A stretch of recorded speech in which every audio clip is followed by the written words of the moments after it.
உள்ள ஒரு விஞ்ஞானி இருந்தார். அவர் பேர் என்னன்னா ஹோ, இதுதான் அவர் பேர். ஒரு ஊசியை கண்டுபிடிக்கணும், அதுக்காக அவர் ரொம்ப காலமா தலையை பிச்சுக்கிட்டு ஆராய்ச்சி பண்ணிட்டு இருந்தார். அது என்ன ஊசி தெரியுமா? இந்த தையல் மிஷின்ல இருக்குல்ல, அந்த ஊசி தான்.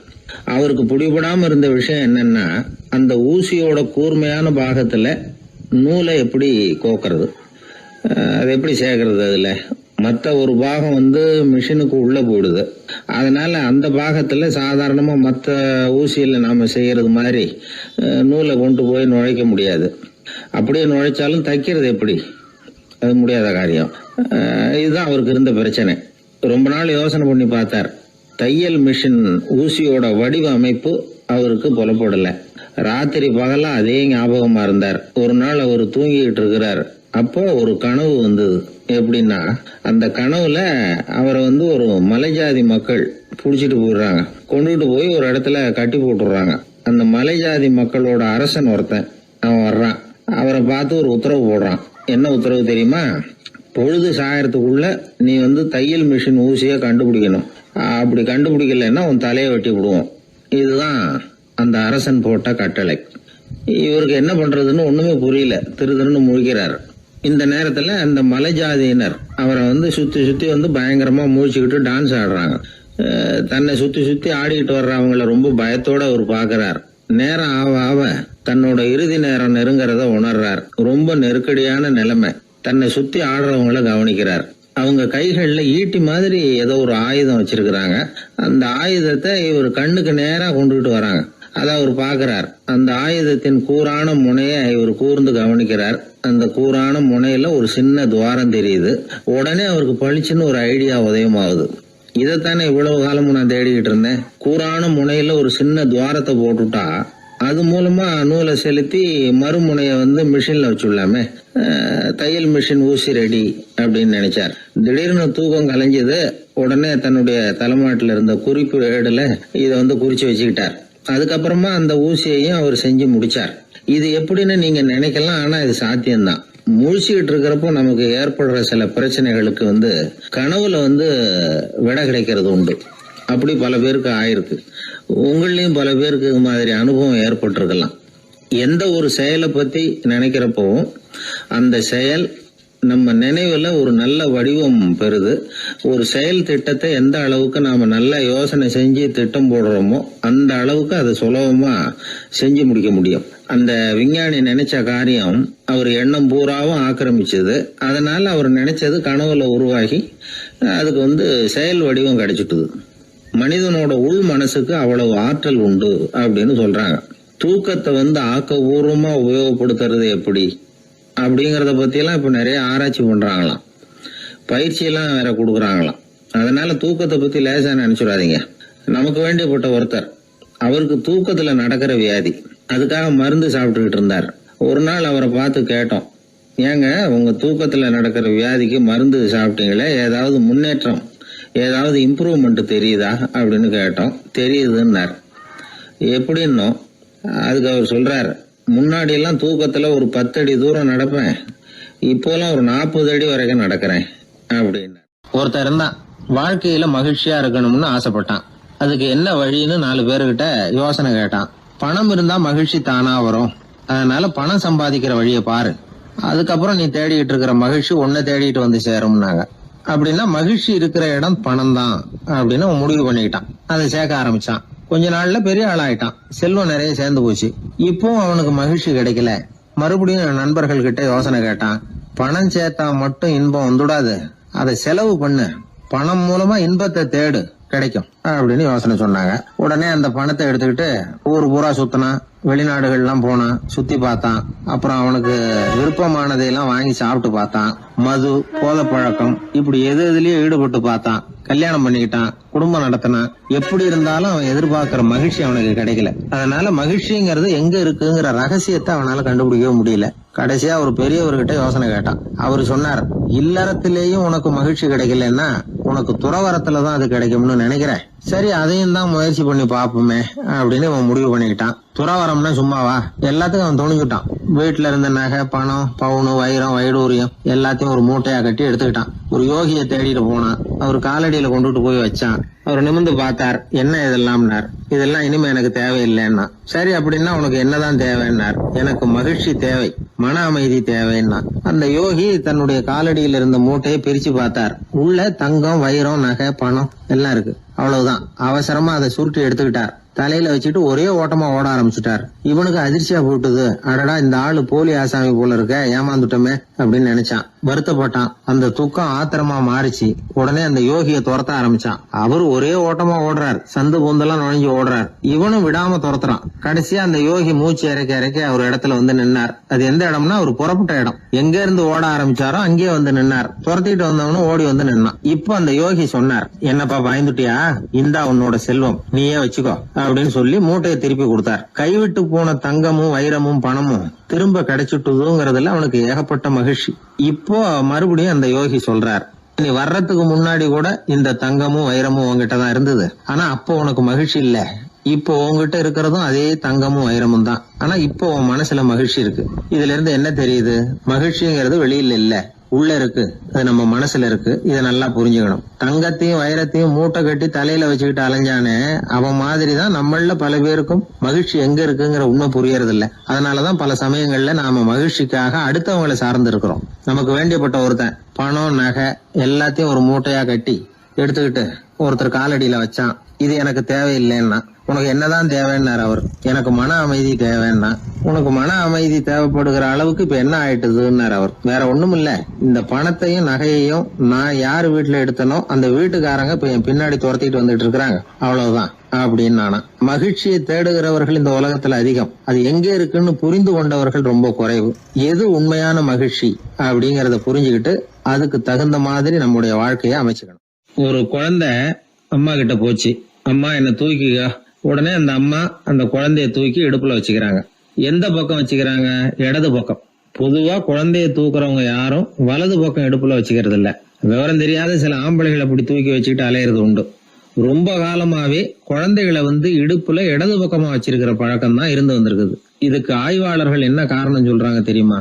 அப்படி இருந்தாதான் குழந்தை சொல்றத, குழந்தை நினைக்கிறத தாயினால நல்லா உணர முடியுதாம். இடது பகுதி ஆட்சி பண்றது, குறிப்பா காதின் தலைமையாக இருக்கிறது வலது பக்கம் தான். அதனால தாய் குழந்தைக்கு பதில் சொல்லவோ, அது என்ன கேக்குதுங்கிறத சீக்கிரமா புரிஞ்சுக்கிட்டு நடந்துக்கவோ அதுதான் சௌரியம் அப்படின்னு ஆய்வாளர்கள் இதுக்கு காரணம் சொல்றாங்க. இதனால என்ன ஆகுதான்? தாய்க்கும் குழந்தைக்கும் நெருக்கம் அதிகமாகுதான், குழந்தைக்கும் பாதுகாப்பு அதிகமா. அது மட்டும் இல்ல, ஒரு தாய் தன்னுடைய குழந்தைய இடுப்புல சுமக்கிறதுனால அவள் நினைக்கிறத, அவளோட இதய துடிப்ப குழந்தை உணர்தான். 9 மாதத்துக்கு அதிகமா இருந்த இடம் இல்லையா, அதனால அவளை பத்தி நல்லா அறிந்து கொள்ளுகிற வாய்ப்பும் குழந்தைக்கு கிடைக்குது. நம்ம முன்னோர்கள் ரொம்ப காலத்துக்கு முன்னாடியே வலது கையை பார்க்க ஆரம்பிச்சிட்டாங்களாம். அவங்க பயன்படுத்திய கல் ஆயுதங்கள்லாம் வலது பக்கமா தான் தீட்டப்பட்டிருக்குது. அதுல இருந்து நமக்கு என்ன தெரியுதுன்னா, வலது கையை தான் உபயோகப்படுத்தி இருக்கிறாங்கிறது தெரியுது.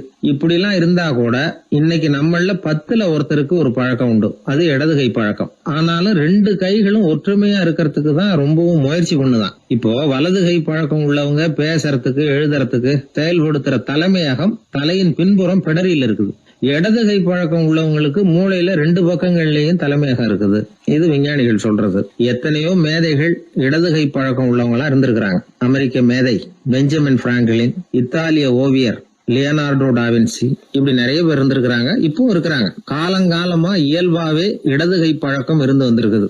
அப்படி இருக்கிறப்போ வலது கை எப்போ இடது கைய வென்றது, ஜெயிச்சது அப்படிங்கிற விவரம் இன்னமும் யாருக்குமே புரியல. ஆய்வாளர்களுக்கும் புரியல. அவங்களும் யோசிச்சுக்கிட்டு இருக்கிறாங்க. உலகம் இடது பக்கமா தான் சுத்துது. வானத்துல இருக்கிற வெள்ளி வீதி, அப்புறம் அணுவுல இருக்கிற துணுக்குகள், உடம்புல இருக்கிற அமினோ அமிலம், இப்படி எல்லாமே இடதுபுறமா தான் இயங்கிட்டு இருக்குது. இவ்வளவு செய்திகள் இடது கைக்கு ஆதரவா இருக்கிறப்போ அது எப்படி வலது கை கிட்ட ஏமாந்தது அப்படிங்கிற ரகசியம் இன்னமும் யாருக்கும் தெரியலையா. இது சம்பந்தமா ஆராய்ச்சி பண்றவங்களுக்கு இது இன்னமும் ஒரு பிரச்சனையா தான் இருக்குதான். இப்படி இடது கை ஒதுங்கிட்டதுனால இப்பெல்லாம் வலது கைக்கு தான் மரியாதை அதிகமா போச்சு. ஒரு ஆசாமி இடது கையில கட்டு போட்டுட்டு வந்தானா, கையில என்னப்பா கட்டுன்னு விசாரிச்சிருக்கிறாரு ஒருத்தர். ஒரு இயந்திரத்தை பிரிச்சு ரிப்பேர் பார்த்துக்கிட்டு இருந்தேன், மறுபடியும் அதை ஓட விட்டு பாக்குறப்போ இடது கை விரல் மாட்டிக்கிட்டுது, அதுதான் கட்டு அப்படின்னு இருக்கான். நல்ல வேளை வலது கை மாட்டியிருந்தா உன்னால சாப்பிட கூட கஷ்டமா போயிருக்குமே என்னார் அவர்.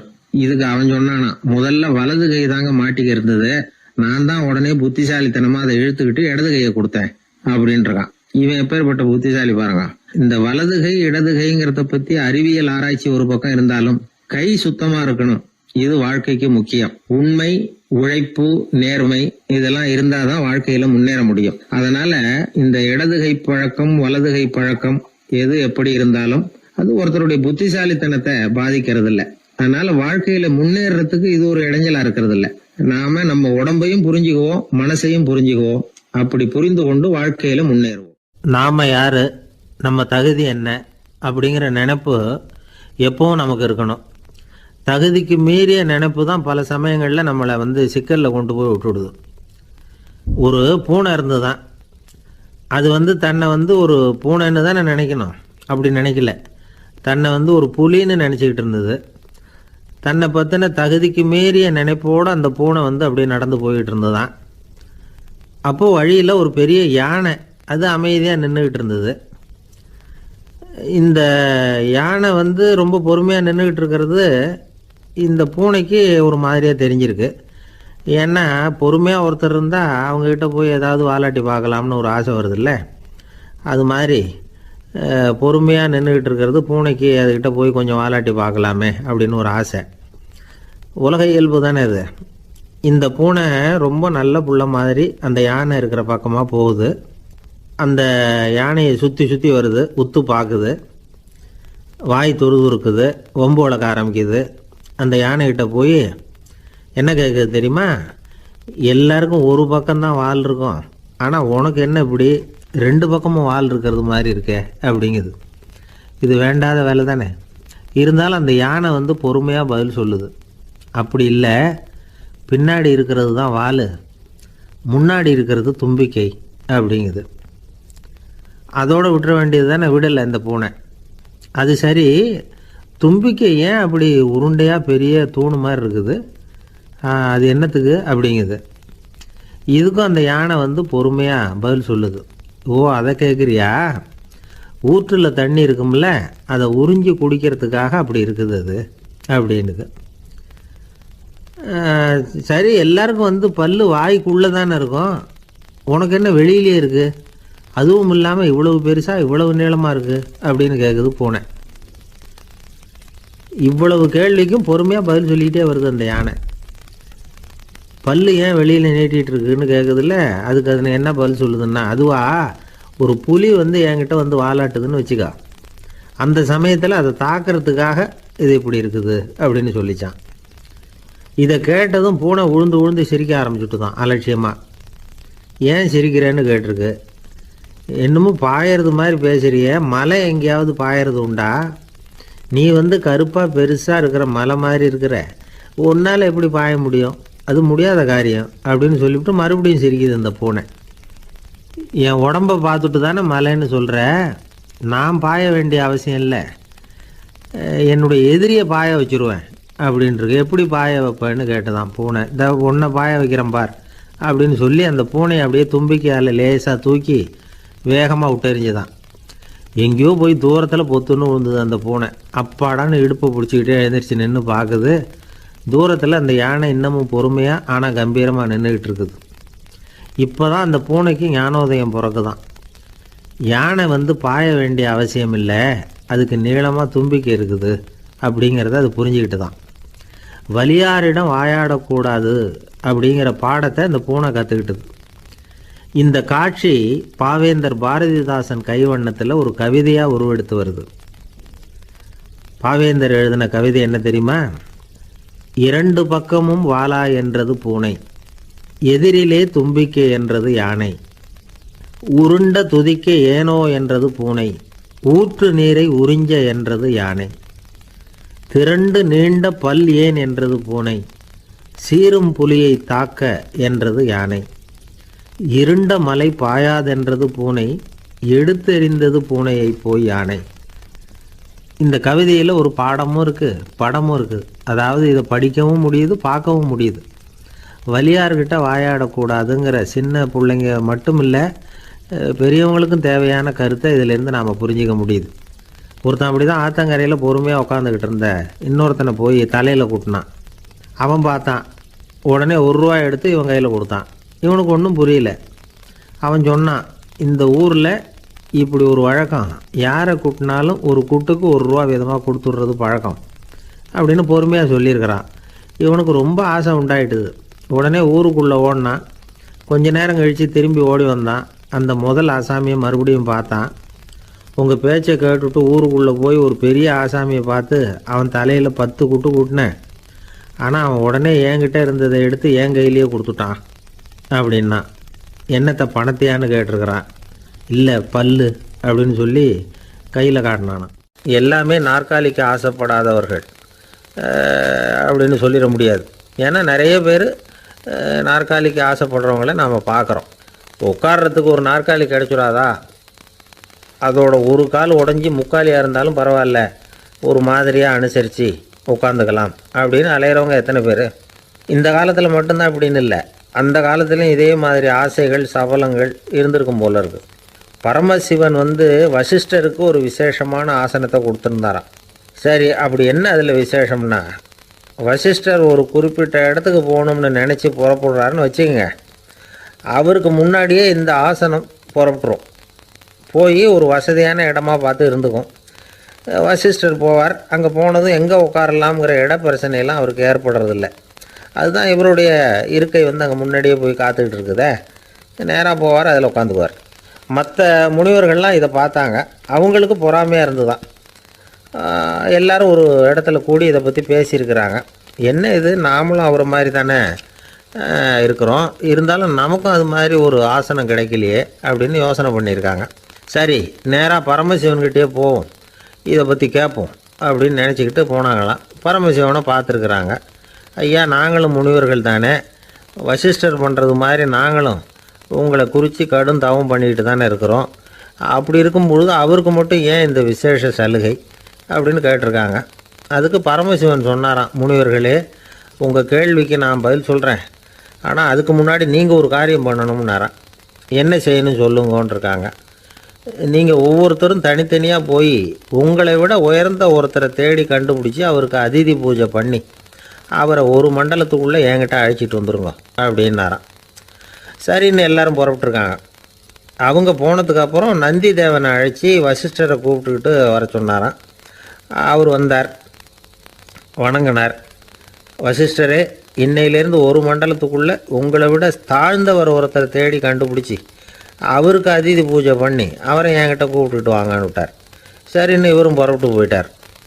கொஞ்ச நாள் ஆச்சு. முனிவர்கள்லாம் திரும்பி வந்தாங்க. பரமசிவன் முன்னாடி நின்னாங்க. ஐயா, எவ்வளவோ தேடி பார்த்துட்டோம், எங்களை விட உயர்ந்தவர்கள் யாருமே கிடைக்கல அப்படின்னாங்களாம். வசிஷ்டரும் சேர்ந்தார். ஐயா, எவ்வளவோ தேடி பார்த்தேன், என்னை விட தாழ்ந்தவர் யாருமே கிடைக்கல அப்படின்னாராம். அவரே தொடர்ந்து சொன்னார், என்னுடைய மனைவி எனக்கு அடங்கினவ தானே, அவளுக்காவது அதிதி பூஜை பண்ணி அழைச்சிட்டு வந்துடலாமான்னு யோசித்து பார்த்தேன். என்னோட மனசு அதுக்கும் இடம் கொடுக்கல. ஏன்னா அவளோட விரதத்துக்கு முன்னாடி நாம் ஏமாத்திரம் அப்படின்னு யோசித்து பார்த்தேன். அதனால் அந்த எண்ணத்தையும் கைவிட்டுவிட்டேன் அப்படின்னு ரொம்ப வருத்தத்தோடு சொன்னாராம். இதை கேட்ட உடனே மற்ற முனிவர்களுக்கு வெக்கமாக போச்சு. இந்த உலகத்தில் நம்மளை விட மேலானவங்க யாருமே இல்லைன்னு நாம் நினச்சோம். வசிஷ்டரோ தன்னை விட தாழ்வானவங்க யாருமே இல்லைன்னு நினைக்கிறார். பரமசிவன் ஏன் அந்த ஆசனத்தை அவருக்கு மட்டும் கொடுத்தார் அப்படிங்கிற கேள்விக்கான பதில் அவங்களுக்கு கிடச்சிட்டு தான். இந்த காலத்தில் நாம் எப்படி நினைக்கிறோம்னா, எல்லாரும் நம்மளை விட மட்டமானவங்கன்னு நினைக்கிறோம். அதனால் நாம் மட்டும் நாற்காலியில் உட்காந்தா போதும் அப்படின்னு நினைக்கிறோம். ஏமாந்து போனவங்க சந்தர்ப்பம் பார்த்து காலை வாரி விட்டுறாங்க, கீழே விழுந்து காலை உடச்சிக்கிறோம். அதுதான் இன்றைக்கி நடக்கிறது. ஒரு அம்மா தன்னோட வீட்டுக்காரரை ஒரு மனோதத்துவ டாக்டர்கிட்ட அழைச்சிட்டு போனாங்களாம். என்ன ப்ராப்ளம்னு கேட்டிருக்காரு டாக்டர். எங்கள் வீட்டுக்காரர் அடிக்கடி நாற்காலியில் உட்காந்து காலை உடச்சிக்கிறார் அப்படின்னாங்களாம். அப்படின்னா அந்த நாற்காலியில் தான் ஏதோ கோளாறு அப்படின்னாரான் டாக்டர். அப்படி இருக்க முடியாது டாக்டர் அப்படின்னாங்களாம் அந்த அம்மா. அது எப்படி அவ்வளோ உறுதியாக சொல்கிறீங்கன்னு கேட்டிருக்காரு அந்த டாக்டர். எங்கள் வீட்டில் நாற்காலியே கிடையாது டாக்டர், இவர் இருக்கிறதா நினச்சிக்கிட்டு உட்கார்றார், அதுதான் ப்ராப்ளம். அப்பா, மின்சார பல்பு ஃபீஸாக போயிட்டுது, வேற ஒன்று வாங்கி மாட்டணும் அப்படின்னா பையன். சரி, போய் புதுசாக ஒன்று வாங்கிட்டு வாடா அப்படின்னு காசு கொடுத்தாரு அப்பா. இவன் ஓடி போய் வாங்கிட்டு வந்தான். அப்பா கிட்ட கொடுத்தான். அவர் மாட்டினார். அதுக்கப்புறம் அவரை பார்த்து ஒரு கேள்வி கேட்டான். ஏன்பா, இந்த பல்பு ஏன் உடைய மாட்டேங்குது அப்படின்னா. இது என்னடா கேள்வி, நாம கீழே போடல அதனால உடையலன்னார். அப்பாவோட புத்திசாலித்தனம் அவ்வளவுதான். ஆனா பையன் கேட்டது அந்த அர்த்தத்துல இல்ல. ஒரு மின்சார பல்பு குமிழின் கண்ணாடி இருக்குல்ல, அதோட கனம் எவ்வளவு இருக்கும்? ஒரு 1/2 மில்லிமீட்டர் அவ்வளவுதான் இருக்கும் அந்த கனம். அவ்வளவு மெலிசா இருக்கிற ஒரு கண்ணாடி குமிழ இந்த ஹோல்டர்ல மாற்றம் நம்ம விரலால அழுத்தி புடிச்சு திருக வேண்டியிருக்கு அந்த சமயத்துல. அப்படி செய்யறப்ப அது உடையறது இல்ல. நம்ம விரலோட அழுத்தத்தை தாங்கி நிற்கிற அளவுக்கு அதுக்கு பலம் எங்க இருந்து வந்தது? இதுதான் பையன் கேட்ட கேள்வியோட அர்த்தம். இந்த காலத்து பிள்ளைங்களுக்கு விஞ்ஞான அறிவு அதிகம், அதனால இப்படி எல்லாம் கேள்வி கேட்பாங்க. அப்பாவுக்கு தெரியுதா இல்லையான்னு சோதிக்கிறதுக்காக கூட இப்படி கேட்பாங்க. இந்த மாதிரி சோதனைக்கெல்லாம் இந்த காலத்து அப்பாக்கள் தயாரா இருக்கணும். இல்லைன்னா பையன் அலட்சியமா நினைச்சிருவோம். மின்சார பல்பு கண்ணாடி மெலிசா இருந்தாலும் நாம அழுத்தி பிடிக்கிறப்போ அது உடையாம இருக்கிறதுக்கு காரணம் நாம இயற்கையோட ஒரு தத்துவத்தை அதுல பயன்படுத்தி இருக்கிறோம். அது என்ன இயற்கையின் தத்துவம்? அதுதான் முட்டை ஓட்டு தத்துவம். இது இயற்கை உருவாக்கின ஒரு தத்துவம். ஆதி காலத்திலேயே இயற்கை இந்த தத்துவத்தை உருவாக்கி விட்டது. அதாவது பறவைகளோட முட்டை ஓடு எப்படி இருக்கு, அதோட கனம் எவ்வளவு இருக்கும்? மின்சார பல்பு மாதிரி தானே, ரொம்ப மெலிசா தான் இருக்கு. பறவைகள் இனவிருத்திக்காக முட்டை போடணும். அந்த முட்டை எப்படி இருக்கணும்? இயற்கை கொஞ்சம் யோசிச்சு பார்த்தது. முட்டை ஓடு ரொம்ப கனமா தடிமனா இருந்தா உள்ள வளர்ற குஞ்சு அதை உடைச்சிக்கிட்டு வெளியில வர முடியாம போயிடும். அதே நேரத்துல அது ரொம்ப மெலிசா இருந்தா தாய் பறவைகள் அது மேல உட்காந்து அடகாக்குறப்போ உடல் எடை தாங்க முடியாம முட்டைகள் உடைஞ்சு போயிடும். என்ன பண்றது? முட்டை பலமாவும் இருக்கணும், பலம் இல்லாமலும் இருக்கணும். குஞ்சு அதை உடைச்சுக்கிட்டு வெளியில வரணும். தாயால அது உடையக்கூடாது. ஒரே நேரத்துல உறுதியாகவும் உறுதி இல்லாமலும் முட்டை ஓடு அமையணும்னா அது எப்படி சாத்தியம்? இது கொஞ்சம் குழப்பமாவும் நமக்கு புரியாத மாதிரி இருக்குது இல்ல. அதனாலதான் இதை தத்துவம் அப்படின்னு சொல்றோம். முட்டை ஓட்டு தத்துவம் இயற்கை கண்டுபிடிச்ச ஒரு அபூர்வமான அமைப்பு. அதுதான் முட்டை வடிவம். இது தாய் பறவை சுலபமா முட்டை போடுறதுக்கு ஏற்ற ஒரு வடிவம். முட்டை சதுர வடிவமா இருந்தா அதை போடுறதுக்கு எவ்வளவு கஷ்டம். அப்புறம் அது மேல செலுத்தப்படுகிற அழுத்தம் 4 பக்கமும் பரவி விடுது. அதனால அந்த அழுத்தத்துக்கு பலம் குறைஞ்சிருது. குறிப்பிட்ட சிறு பரப்புல அளவுக்கு அதிகமா விசை செலுத்தப்படுறது இல்ல. அதனால முட்டையோட வடிவம் தான் அந்த உறுதிக்கு காரணம். இது எப்பேற்பட்ட தத்துவம். இதுதான் மின்சார பல்பு செய்யறப்போ நாம காப்பி அடிச்சிருக்கிறோம். பொதுவா வகுப்புல காப்பி அடிச்சாதான் முட்டை போடுறது வழக்கம். நாம முட்டையே காப்பி அடிச்சிருக்கிறோமே, இது எப்பேற்பட்ட காப்பி. ஒரு ஆசிரியர் வகுப்புல பசங்களை பார்த்து ஒரு கேள்வி கேட்டாராம். கோழி முட்டை இடுமா, முட்டை போடுமா அப்படின்னு கேட்டாராம். ஒரு பையன் எந்திரிச்சு பதில் சொல்லியிருக்கிறான். கோழி முட்டை இடும், முட்டை போடாது அப்படின்னு சொல்லியிருக்கான். இவன் ஏன் போடாதுன்னு கேட்டாராம் ஆசிரியர். போட்டா உடஞ்சிரும் சார் அப்படின்னு பையன். ஒரு திருடன் ஒரு வீட்டுல போய் திருடணும்னு திட்டம் போட்டான். இருட்டுனதும் போய் திருடணும். ஆனா ராத்திரி ஆனா வாசல் கதவை சாத்தி உள்பக்கம் தாழ்பால் போட்டுருவாங்களே, என்ன பண்றது, எப்படி வீட்டுக்குள்ள போறது? இவன் யோசனை பண்ண ஒரு முடிவுக்கு வந்தான். சரி, பகல் நேரத்திலேயே யாருக்கும் தெரியாம இந்த வீட்டுக்குள்ள நுழைஞ்சிருவோம், அங்க போய் எங்கேயாவது ஒளிஞ்சுக்குவோம், இருட்டுற வரைக்கும் பேசாம இருப்போம். ராத்திரி எல்லாரும் தூங்கினதுக்கு அப்புறம் நைஸா போய் பீரோவை திறந்து இருக்கிறது பூரா எடுத்துக்கிட்டு ஓடியாந்துடலாம் அப்படின்னு திட்டம் போட்டான். அதே மாதிரி ஒரு நாள் மத்தியானத்துக்கு மேல அந்த வீட்டுக்காரன் எங்கேயோ வெளியில புறப்பட்டு போனான். வீட்டுக்கார அம்மா அடுப்பங்கரையில என்னவோ சமைச்சுக்கிட்டு இருந்தாங்க. திருடன் பார்த்தான். இதுதான் சமயம்னு அந்த வீட்டுக்குள்ள மெதுவா நுழைஞ்சிட்டான். எங்க ஒளியலாம்னு பார்த்தா வலது பக்கம் ஒரு ரூம் இருந்தது. அங்க போனான். அங்க ஒரு படுக்கை அறை, அங்க ஒரு பெரிய கட்டில் இருந்தது. அதுக்கு அடியில போய் பதுங்கிட்டான். இருட்டுனது நம்ம வேலையை ஆரம்பிக்கலாம், அது வரைக்கும் பொறுமையா இருக்கணும் அப்படின்னு சொல்லி பேசாம வாயை மூடிட்டு கம்முன்னு இருக்கிறான். ரொம்ப நேரம் கழிச்சு வெளியில போயிருந்த வீட்டுக்காரன் திரும்பி வந்தான். சாப்பிட்டான். லைட்டை நிறுத்தி விட்டு படுத்துட்டான். அந்த அம்மாவும் வேலையெல்லாம் முடிச்சுட்டு படுத்துட்டாங்க. நடு ராத்திரி. விடி விளக்கு லேசா எரிஞ்சுக்கிட்டு இருக்கு. வீட்டுக்காரன் லேசா கண்ணை முழிச்சான். கட்லுக்கு நேரா எதிரில ஒரு கண்ணாடி.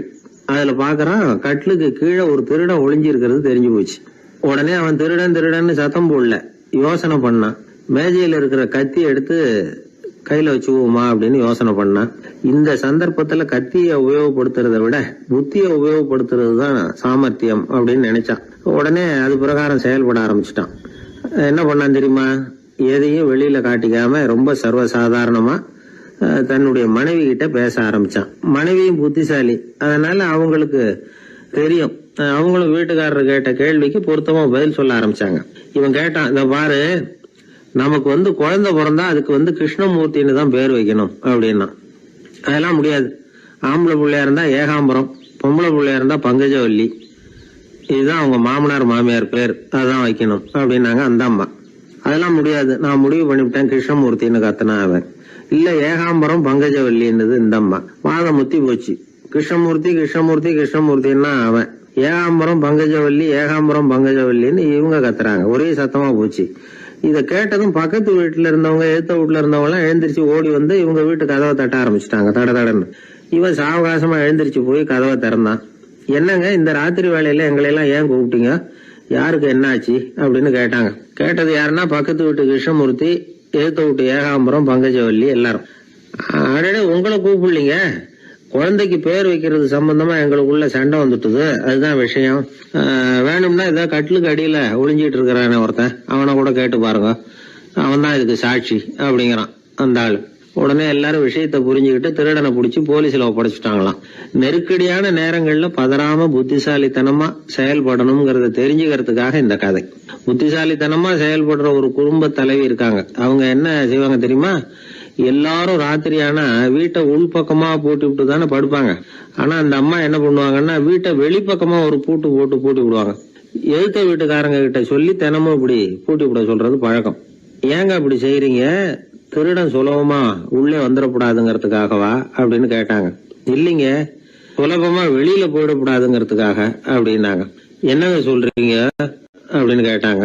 ஆமாங்க, இவருக்கு அந்த பழக்கம் உண்டு அப்படின்னு தன்னுடைய வீட்டுக்காரரை காட்டினாங்க. பக்கத்து வீடுகள் பத்திரமா இருக்கணுங்கிறதுக்காக தன்னுடைய வீட்டை பூட்டி வைக்கிறது ஒரு பெரிய விஷயம் தானே. மகாபாரத யுத்தம் முடிஞ்சது. தர்மர் சக்கரவர்த்தி ஆனார். பீஷ்மர் யுத்த பூமியில அம்பு படுக்கையில படுத்து கிடக்கிறார், உயிரை விட போறார். சூரியன் வட திசை அடையிற உத்தராயண புண்ணிய காலத்தை எதிர்பார்த்து காத்துக்கிட்டு இருக்கிறார். அந்த சமயத்துல தர்மர் கண்ணங்கிட்ட அனுமதி வாங்கிட்டு பீஷ்மரை பாக்கிறதுக்காக குருக்ஷேத்திரத்துக்கு வர்றார். தம்பிமார்கள், திரௌபதி எல்லாரும் கூட வர்றாங்க. பீஷ்மரை பார்த்து எல்லாரும் வணங்குறாங்க. யுதிஷ்டர் பீஷ்மர்கிட்ட வர்ணம், ஆசிரமம், மக்கள் கடமை, அரசருடைய கடமை, இது மாதிரி விஷயங்களை பத்தி நிறைய கேள்விகள்லாம் கேட்கிறார். அவரு ஒவ்வொன்னா கேட்டுக்கிட்டு இருக்கிறாரு. பீஷ்மரும் அதுக்கு தகுந்த பதில் சொல்லிட்டு இருக்கிறார். இப்படி பீஷ்மர் யுதிஷ்டருக்கு தர்மோபதேசம் செஞ்சுக்கிட்டு இருக்கிறப்போ திரௌபதிக்கு சிரிப்பு வந்துட்டுதான். கழுக்குன்னு அந்த அம்மா சிரிச்சுட்டாங்க. அந்த சத்தத்தை கேட்ட பீஷ்மர் தர்மோபதேசத்தை பாதியில நிறுத்தினார். திரௌபதியை பார்த்தார். மகளே ஏம்மா சிரிச்சேன்னு கேட்டார். என்ன மன்னிச்சிருங்க பிதாமகரே, ஏதோ தெரியாம சிரிச்சுட்டேன்னாங்க அவங்க. குழந்தாய், உன்ன மாதிரியே உள்ள உத்தம பெண்கள் காரணம் இல்லாம பலர் முன்னிலையில இப்படி சிரிக்க மாட்டாங்க, வெக்கப்படாம விஷயத்த சொல்லுன்னாரு அவர். திரௌபதிக்கு கண் கலங்க ஆரம்பிச்சு. சுவாமி, நீங்க இப்போ இவ்வளவு தர்மோபதேசம் பண்ணிட்டு இருக்கிறீங்க, இத பாக்குறப்ப எனக்கு திடீர்னு ஒரு சந்தேகம் வந்துட்டுது. அதாவது இன்னைக்கு தர்மத்துக்கு இவ்வளவு சிறந்த விளக்கத்தை கொடுக்கிற இதே பிதாமகர் அன்னைக்கு கௌரவர் சபையில துச்சாதனன் என்ன மானபங்கப்படுத்த முயற்சி பண்ணினப்போ வாய் மூடி மௌனமா பாத்துக்கிட்டு சும்மா தானே இருந்தார். அந்த சமயத்துல இவ்வளவு ஞானத்தையும் எங்கே விட்டு வச்சிருந்தார்? ஒருவேளை அதுக்கப்புறம் தான் இந்த தர்ம விஷயங்களை எல்லாம் கத்துக்கிட்டாரா அப்படின்னு யோசிச்சுட்டு இருக்கிறேன். அப்படி யோசிச்சப்போதான் அந்த சிரிப்பு வந்துட்டுது, என்ன மன்னிச்சிருங்க அப்படின்னாங்களாம். பிதாமகர் இதுக்கு அமைதியா பதில் சொல்ல ஆரம்பிச்சார். குழந்தாய், உன்னோட கேள்வி நியாயமானதுதான். இதுல உன்னை நான் மன்னிக்கிறதுக்கு என்னமா இருக்கு? துரியோதனன் சபையில நான் இருந்தப்போ எனக்கு அந்த அறிவு இருக்கதான் செய்தது. ஆனா துஷ்டனான துரியோதனன் உணவை நான் அப்ப சாப்பிட்டுக்கிட்டு இருந்தேன், அவன் போட்ட சாப்பாட்டை சாப்பிட்டுக்கிட்டு இருந்தேன். அது காரணமா என்னுடைய அறிவு மழுங்கி போச்சு. நல்லது கெட்டதை பத்தி ஆலோசிக்க முடியாம போயிட்டுது. தீயவர்கள் போடுற சாப்பாட்டை சாப்பிட்டா சாப்பிடுறவனுடைய மனமும் உடம்பும் கெட்டு போடும் அப்படின்னு சாஸ்திரம்லாம் சொல்லுது. ஆனா இப்போ போர்ல அர்ஜுனன் என் மேல எய்த அம்புகளால என் உடம்புல இருந்த ரத்தம் எல்லாம் வெளியேறி போச்சு. கெட்ட உணவை சாப்பிட்டதுனால உண்டான ரத்தம் பூராவும் இப்போ உடம்பு விட்டு வெளில போயிட்டுது. அதனால என் புத்தியும் தெளிஞ்சுட்டுது. அதனாலதான் இப்போ இந்த அளவுக்கு தர்மத்தின் தத்துவங்களை சரியா எடுத்து சொல்ல முடிஞ்சது அப்படின்னு பீஷ்மர். இதுல இருந்து நாம தெரிஞ்சுக்க வேண்டியது என்னன்னா, யாரு சாப்பிட கூப்பிட்டாலும் உடனே முண்டி அடிச்சுக்கிட்டு கிளம்பி போய் முதல் பந்தியில உட்காந்துடக்கூடாது. கூப்பிடுறவங்க எப்படிப்பட்டவங்க, நல்லவங்களா கெட்டவங்களா அப்படின்னு எல்லாம் யோசிச்சு பாக்கணுமா. கெட்ட எண்ணத்தோட போடப்படுகிற சாப்பாடு புத்தியை மழுங்கடிச்சிரும் அப்படிங்கறது ஒரு பெரிய இந்த காலத்துல பெரியவங்க சொல்ற ஒரு உண்மை. எத்தனையோ பேர் பெரிய உத்தியோகத்துல இருக்கிறவங்கள விருந்துக்கு கூப்பிட்டு சாப்பிட்டு முடிச்ச கையோட முக்கியமான பேப்பர்ல எல்லாம் கையெழுத்து வாங்கிட்டு விட்டுருவாங்களே. கூப்பிடுறவங்க மனசை புரிஞ்சுக்கிட்டு அதுக்கப்புறம் போறதா வேண்டாமா அப்படிங்கறத முடிவு பண்ணணும். சாப்பாட்டுல அவ்வளவு விஷயம் இருக்குது. பீஷ்மருக்கே அந்த நிலைமைன்னா நாமெல்லாம் ஏமாத்திரம். சில சந்தர்ப்பங்கள்ல சாப்பாடு புத்தியில ஒரு தெளிவு உண்டாக்குறதும் உண்டு. ஒரு ஊருக்கு ஒரு பெரிய மகான் வந்தார். அவரு சாப்பிடுறதே இல்ல, எப்போவாவது கொஞ்சம் தண்ணி பால், அவ்வளவுதான். ருசியெல்லாம் கடந்தவர். அவர்கிட்ட எல்லாரும் போய் ஆசீர்வாதம் வாங்கினாங்க. அந்த ஊர்ல ஒரு ஹோட்டல், அதோட முதலாளி ஒருத்தர், அவரும் அந்த மகான் கிட்ட ஆசீர்வாதம் வாங்கறதுக்காக போனார். அவரு முன்னாடி போய் பணிவா நின்னார். துண்டை இடுப்புல கட்டிக்கிட்டு காலில் விழறதுக்காக போனார். அதுக்கு முன்னாடி அந்த மகான் எழுந்திருச்சு இவர் காலில் விழுந்துட்டார். ஹோட்டல் முதலாளி பதறி போயிட்டார். சுவாமி, என்ன இது அபச்சாரம், நீங்க தான் என்ன ஆசீர்வாதம் பண்ணணும்னார். அதுக்கு அந்த சாமியார் சொன்னார், அப்படி இல்லைங்க, நீங்க தான் என்ன ஆசீர்வாதம் பண்ணணும். ஏன்னா கொஞ்ச காலத்துக்கு முன்னாடி உங்க ஹோட்டல்ல தான் நான் வந்து அக்கௌண்ட் வச்சு சாப்பிட்டுக்கிட்டு இருந்தேன். இன்னைக்கு நான் ருசியெல்லாம் கடந்து வெறுத்து ஞானியா போறதுக்கு நீங்க தான் காரணம், உங்க சாப்பாடு தான் காரணம் அப்படின்னாரு. பத்திரிகையில வர்ற செய்திகளை கூட நகைச்சுவையா சொல்றது உண்டு. அதாவது அதை நேரடியா சொன்னா வானொலியில அனுமதிக்க மாட்டாங்க சில விஷயங்களை. அது சின்னாருக்கு கௌரவ குறைச்சல், அது வேடிக்கை கலந்து நகைச்சுவோடு சொல்லும் பொழுது அதை அனுமதிச்சிருவாங்க. அப்ப அந்த விசாரணை கமிஷன் அது இது நிறைய நடந்துகிட்டு இருந்தது. டெல்லியில இருந்து அமலாக்க பிரிவு அதிகாரிகள்லாம் வராங்க போறாங்கன்னு பத்திரிகையில அமர்க்கலப்பட்ட இடம். அந்த நேரம் வந்து நான் ஒரு ரேடியோவில் ஒரு செய்தியை தயார் பண்றோம். அப்ப என்ன பண்ணேன்னா, இது மாதிரி அந்த பத்திரிகை செய்தியை வச்சுக்கிட்டே ஒரு செய்தி சொன்னோம், இன்னொரு தகவல் சொல்லி. அதனால ஒருத்தன் வந்து தமிழ்நாட்டுல ஒரு ஆள், அவன் திடீர்னு வந்து கோடீஸ்வரன் ஆயிட்டான். நேத்து வரைக்கும் சாதாரணமா இருந்தா இன்னைக்கு கோடீஸ்வரன் ஆயிட்டான். டெல்லியில இருந்து 2 அதிகாரிகள் வராங்க. எப்படி அவன் பணம் சேர்த்தான்னு கண்டுபிடிக்கிறதுக்கு அவனை கூப்பிட்டு 2 அதிகாரிகளும் எப்படிடா பணம் சேர்த்த? நான் ஒன்னும் தப்பான வழியில பணம் சேர்க்கல சார், நான் வந்து பந்தயம் கட்டியே பணக்காரன் ஆயிட்டேன். பந்தயம் கட்டியே எப்படிடா பணக்காரன் ஆக முடியும் அப்படின்னா, நீங்க நம்புங்க சார், நான் பந்தயம் கட்டி தான் பணக்காரன், தப்பான வழியில சேரல சார். பந்தயம் கட்டி எப்படிடா கோடீஸ்வரன் ஆனேன் அப்படின்னா, நாங்க நம்ப முடியாதுன்னு இருக்கான் விசாரிக்க வந்தவன். அப்படின்னா உங்ககிட்டே ஒரு பந்தயம் கட்டட்டுமான் இருக்கான் விசாரிக்க வந்தவன்ட்டிய. என்னடா பந்தயம் அப்படின்னா, ஒண்ணுமில்ல சார், இது என் கண்ணு, இது என் பல்லு, என் கண்ணை என் பல்லாலேயே கடிக்கிறேன், எவ்வளவு பந்தயம். விசாரிக்க வந்தவன் 100 ரூபாய் எடுத்து வச்சான், இதை ப்ரூவ் பண்றான்னு. அப்படியே கண்ணை எடுத்துட்டான். அது பளிங்கு கண்ணு, ஏற்கனவே ஒரு கண்ணு பளிங்கு கண்ணு வச்சுனா எடுத்து கடிச்சு விட்டான். இது விசாரிக்க வந்தாலும் 100 ரூபாய் விட்டுட்டு நிக்கிறான். எப்படி பணம் சேர்த்தான்னு வந்தவன். உடனே இன்னொருத்தன், இவன்ட்ட என்னடா பேச்சு கொடுக்காரா, நம்ம பணம் தான் அங்க போயிட்டு இருக்கு, உனக்கு விசாரிக்க தெரியல, போடா நான் விசாரிக்கிறேன்னு அடுத்த வந்தான். அது நீ ஒழுங்கா சொல்றேன், எப்படிடா பணம் சேர்த்தேன் சார், நீங்க கொஞ்சம் புத்திசாலியா தெரியுது அவரை விட, நீங்களாவது நம்புங்க சார், பந்தயம் கட்டி தான் பணம் சேர்த்தேன், நான் நம்ப முடியாது அப்படின்னா உங்ககிட்ட இன்னொரு பந்தயம் கட்டட்டுமா அப்படின்றான். வேண்டாம், அவனை ஏமாத்தி விட்டேன் ஆள வேண்டான்றான். இல்ல சார், அவரு ஏமாந்தது பொய் கண்ணு, பளிங்கு கண்ணுன்னு தெரியாது, ஏமாந்துட்டார். இப்போ உங்ககிட்ட பந்தயம் கட்டது நெஜம் கண்ணு, இந்த பக்கம் பளிங்கு கண்ணு கிடையாது, நெஜம் கண்ணு, இதை பல்லால கடிக்கிறேன் அப்படின்னா அவன் ஒரு 100 ரூபாய் எடுத்து வச்சான்.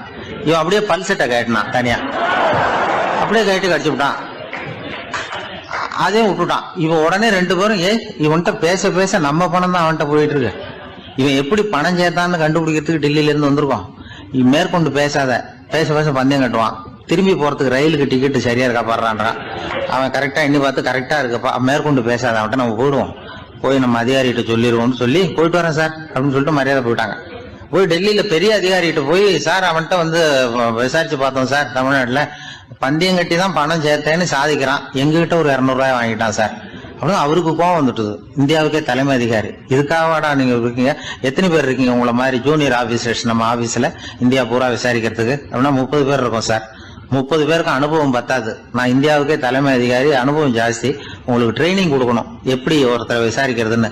30 பேரும் ஒரு ரூம்ல வந்து உட்காருங்க, ஒரு ஆள் போய் அந்த ஆள் தமிழ்நாட்டுல இருந்து இங்க கூப்பிட்டுட்டு வா, வர்ற வரைக்கும் அவன்கிட்ட பேசாதீங்க, பந்தயம் கட்டுவான், மெதுவா கொண்டு வந்து நிறுத்து அப்படின்னா ஒரு ஆள் வந்து ஸ்பெஷலா கூப்பிட்டு போட்டான். இது மாதிரி மேடையில நிறுத்திவிட்டு ஒரு தலைமை அதிகாரி 30 ஜூனியர் அதிகாரிகள் அவங்களுக்கு பயிற்சி கொடுக்குறார். இவனை பார்த்து, ஒழுங்கா சொல்லு, எப்படி பணம் சேர்த்த, நான் இந்தியாவுக்கே தலைமை அதிகாரி, என்கிட்ட உண்மையை ஒத்துக்கிட்டீங்கன்னா உன்னை அப்ரூவர் ஆக்கிடுவேன் அல்லது தண்டனையை குறைப்பேன், அந்த அதிகாரம்லாம் என்கிட்ட உண்டு, ஒழுங்கா சொல்லு அப்படிங்கிறார். அவர், சார் நீங்க இந்தியாவுக்கே தலைமை அதிகாரி, அனுபவம் ஜாஸ்தி, நீங்களாவது நம்புங்க சார், நான் பந்தயம் கட்டி தான் பணம் சேர்த்தேங்கிறான். இங்கேயே வந்து இப்படி சாதிக்கிறேன், உன்னை நம்ப முடியாதரா அப்படின்னா உங்ககிட்ட ஒரு பந்தயம் கட்டட்டுமா நானா அவர்கிட்ட போய், வேணாண்டா என் ஆளை ஏமாத்தி விட்டேன் அப்படின்னா, இல்ல சார் அவங்க ஏமாந்தது என் உடம்ப பத்தின ரகசியம், என் கண்ணு பளிங்கு கண்ணுன்னு தெரியாது, நான் பல்செட்டு கட்டியிருந்தது தெரியாது, ஏமாந்துட்டாங்க. இப்ப நான் உங்ககிட்ட கட்டுற பந்தயம் உங்க உடம்ப பத்தின ரகசியம்.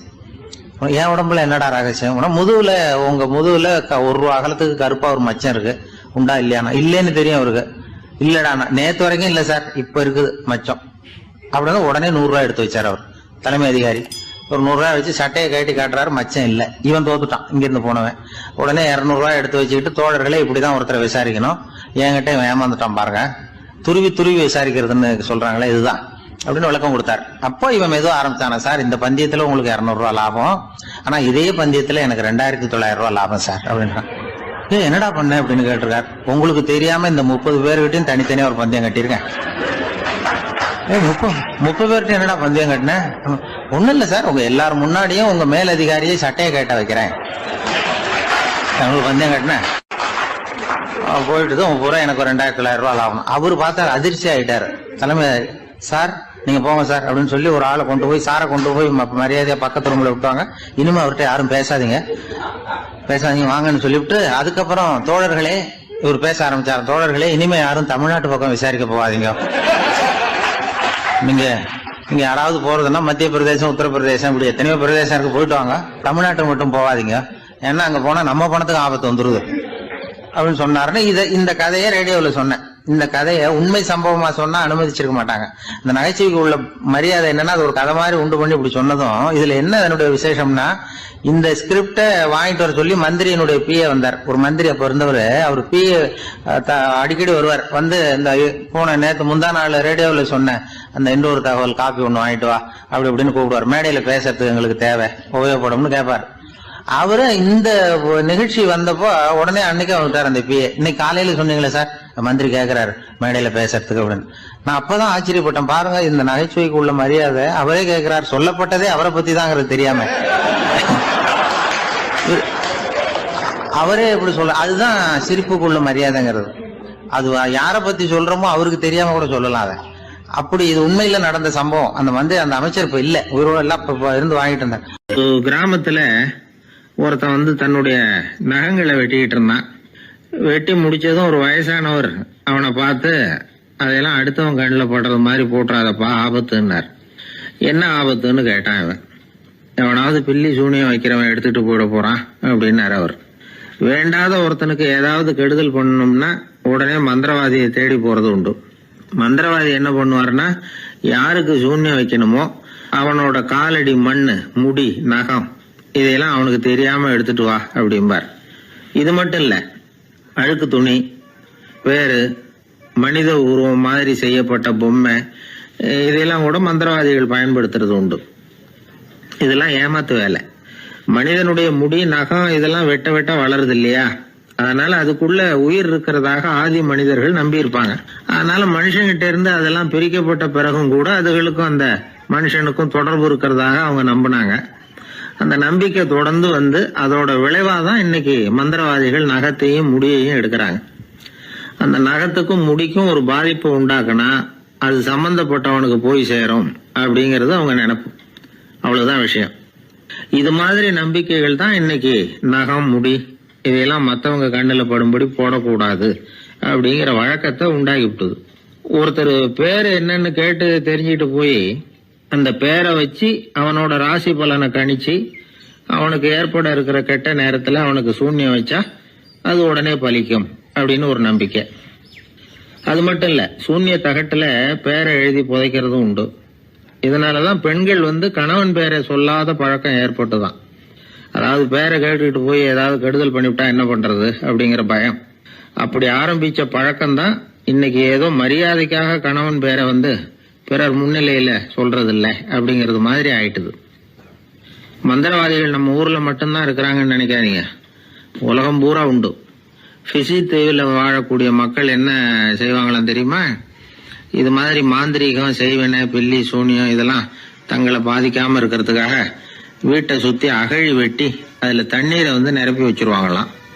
ஆஸ்திரேலியாவில் இருக்கக்கூடிய பழங்குடி மக்கள் கிட்ட ஒரு பழக்கம், ஏதாவது பழங்கள் சாப்பிட்டா அதோட விதைய தண்ணீர்லயோ அல்லது ஆத்துலயோ போட்டுருவாங்களாம்.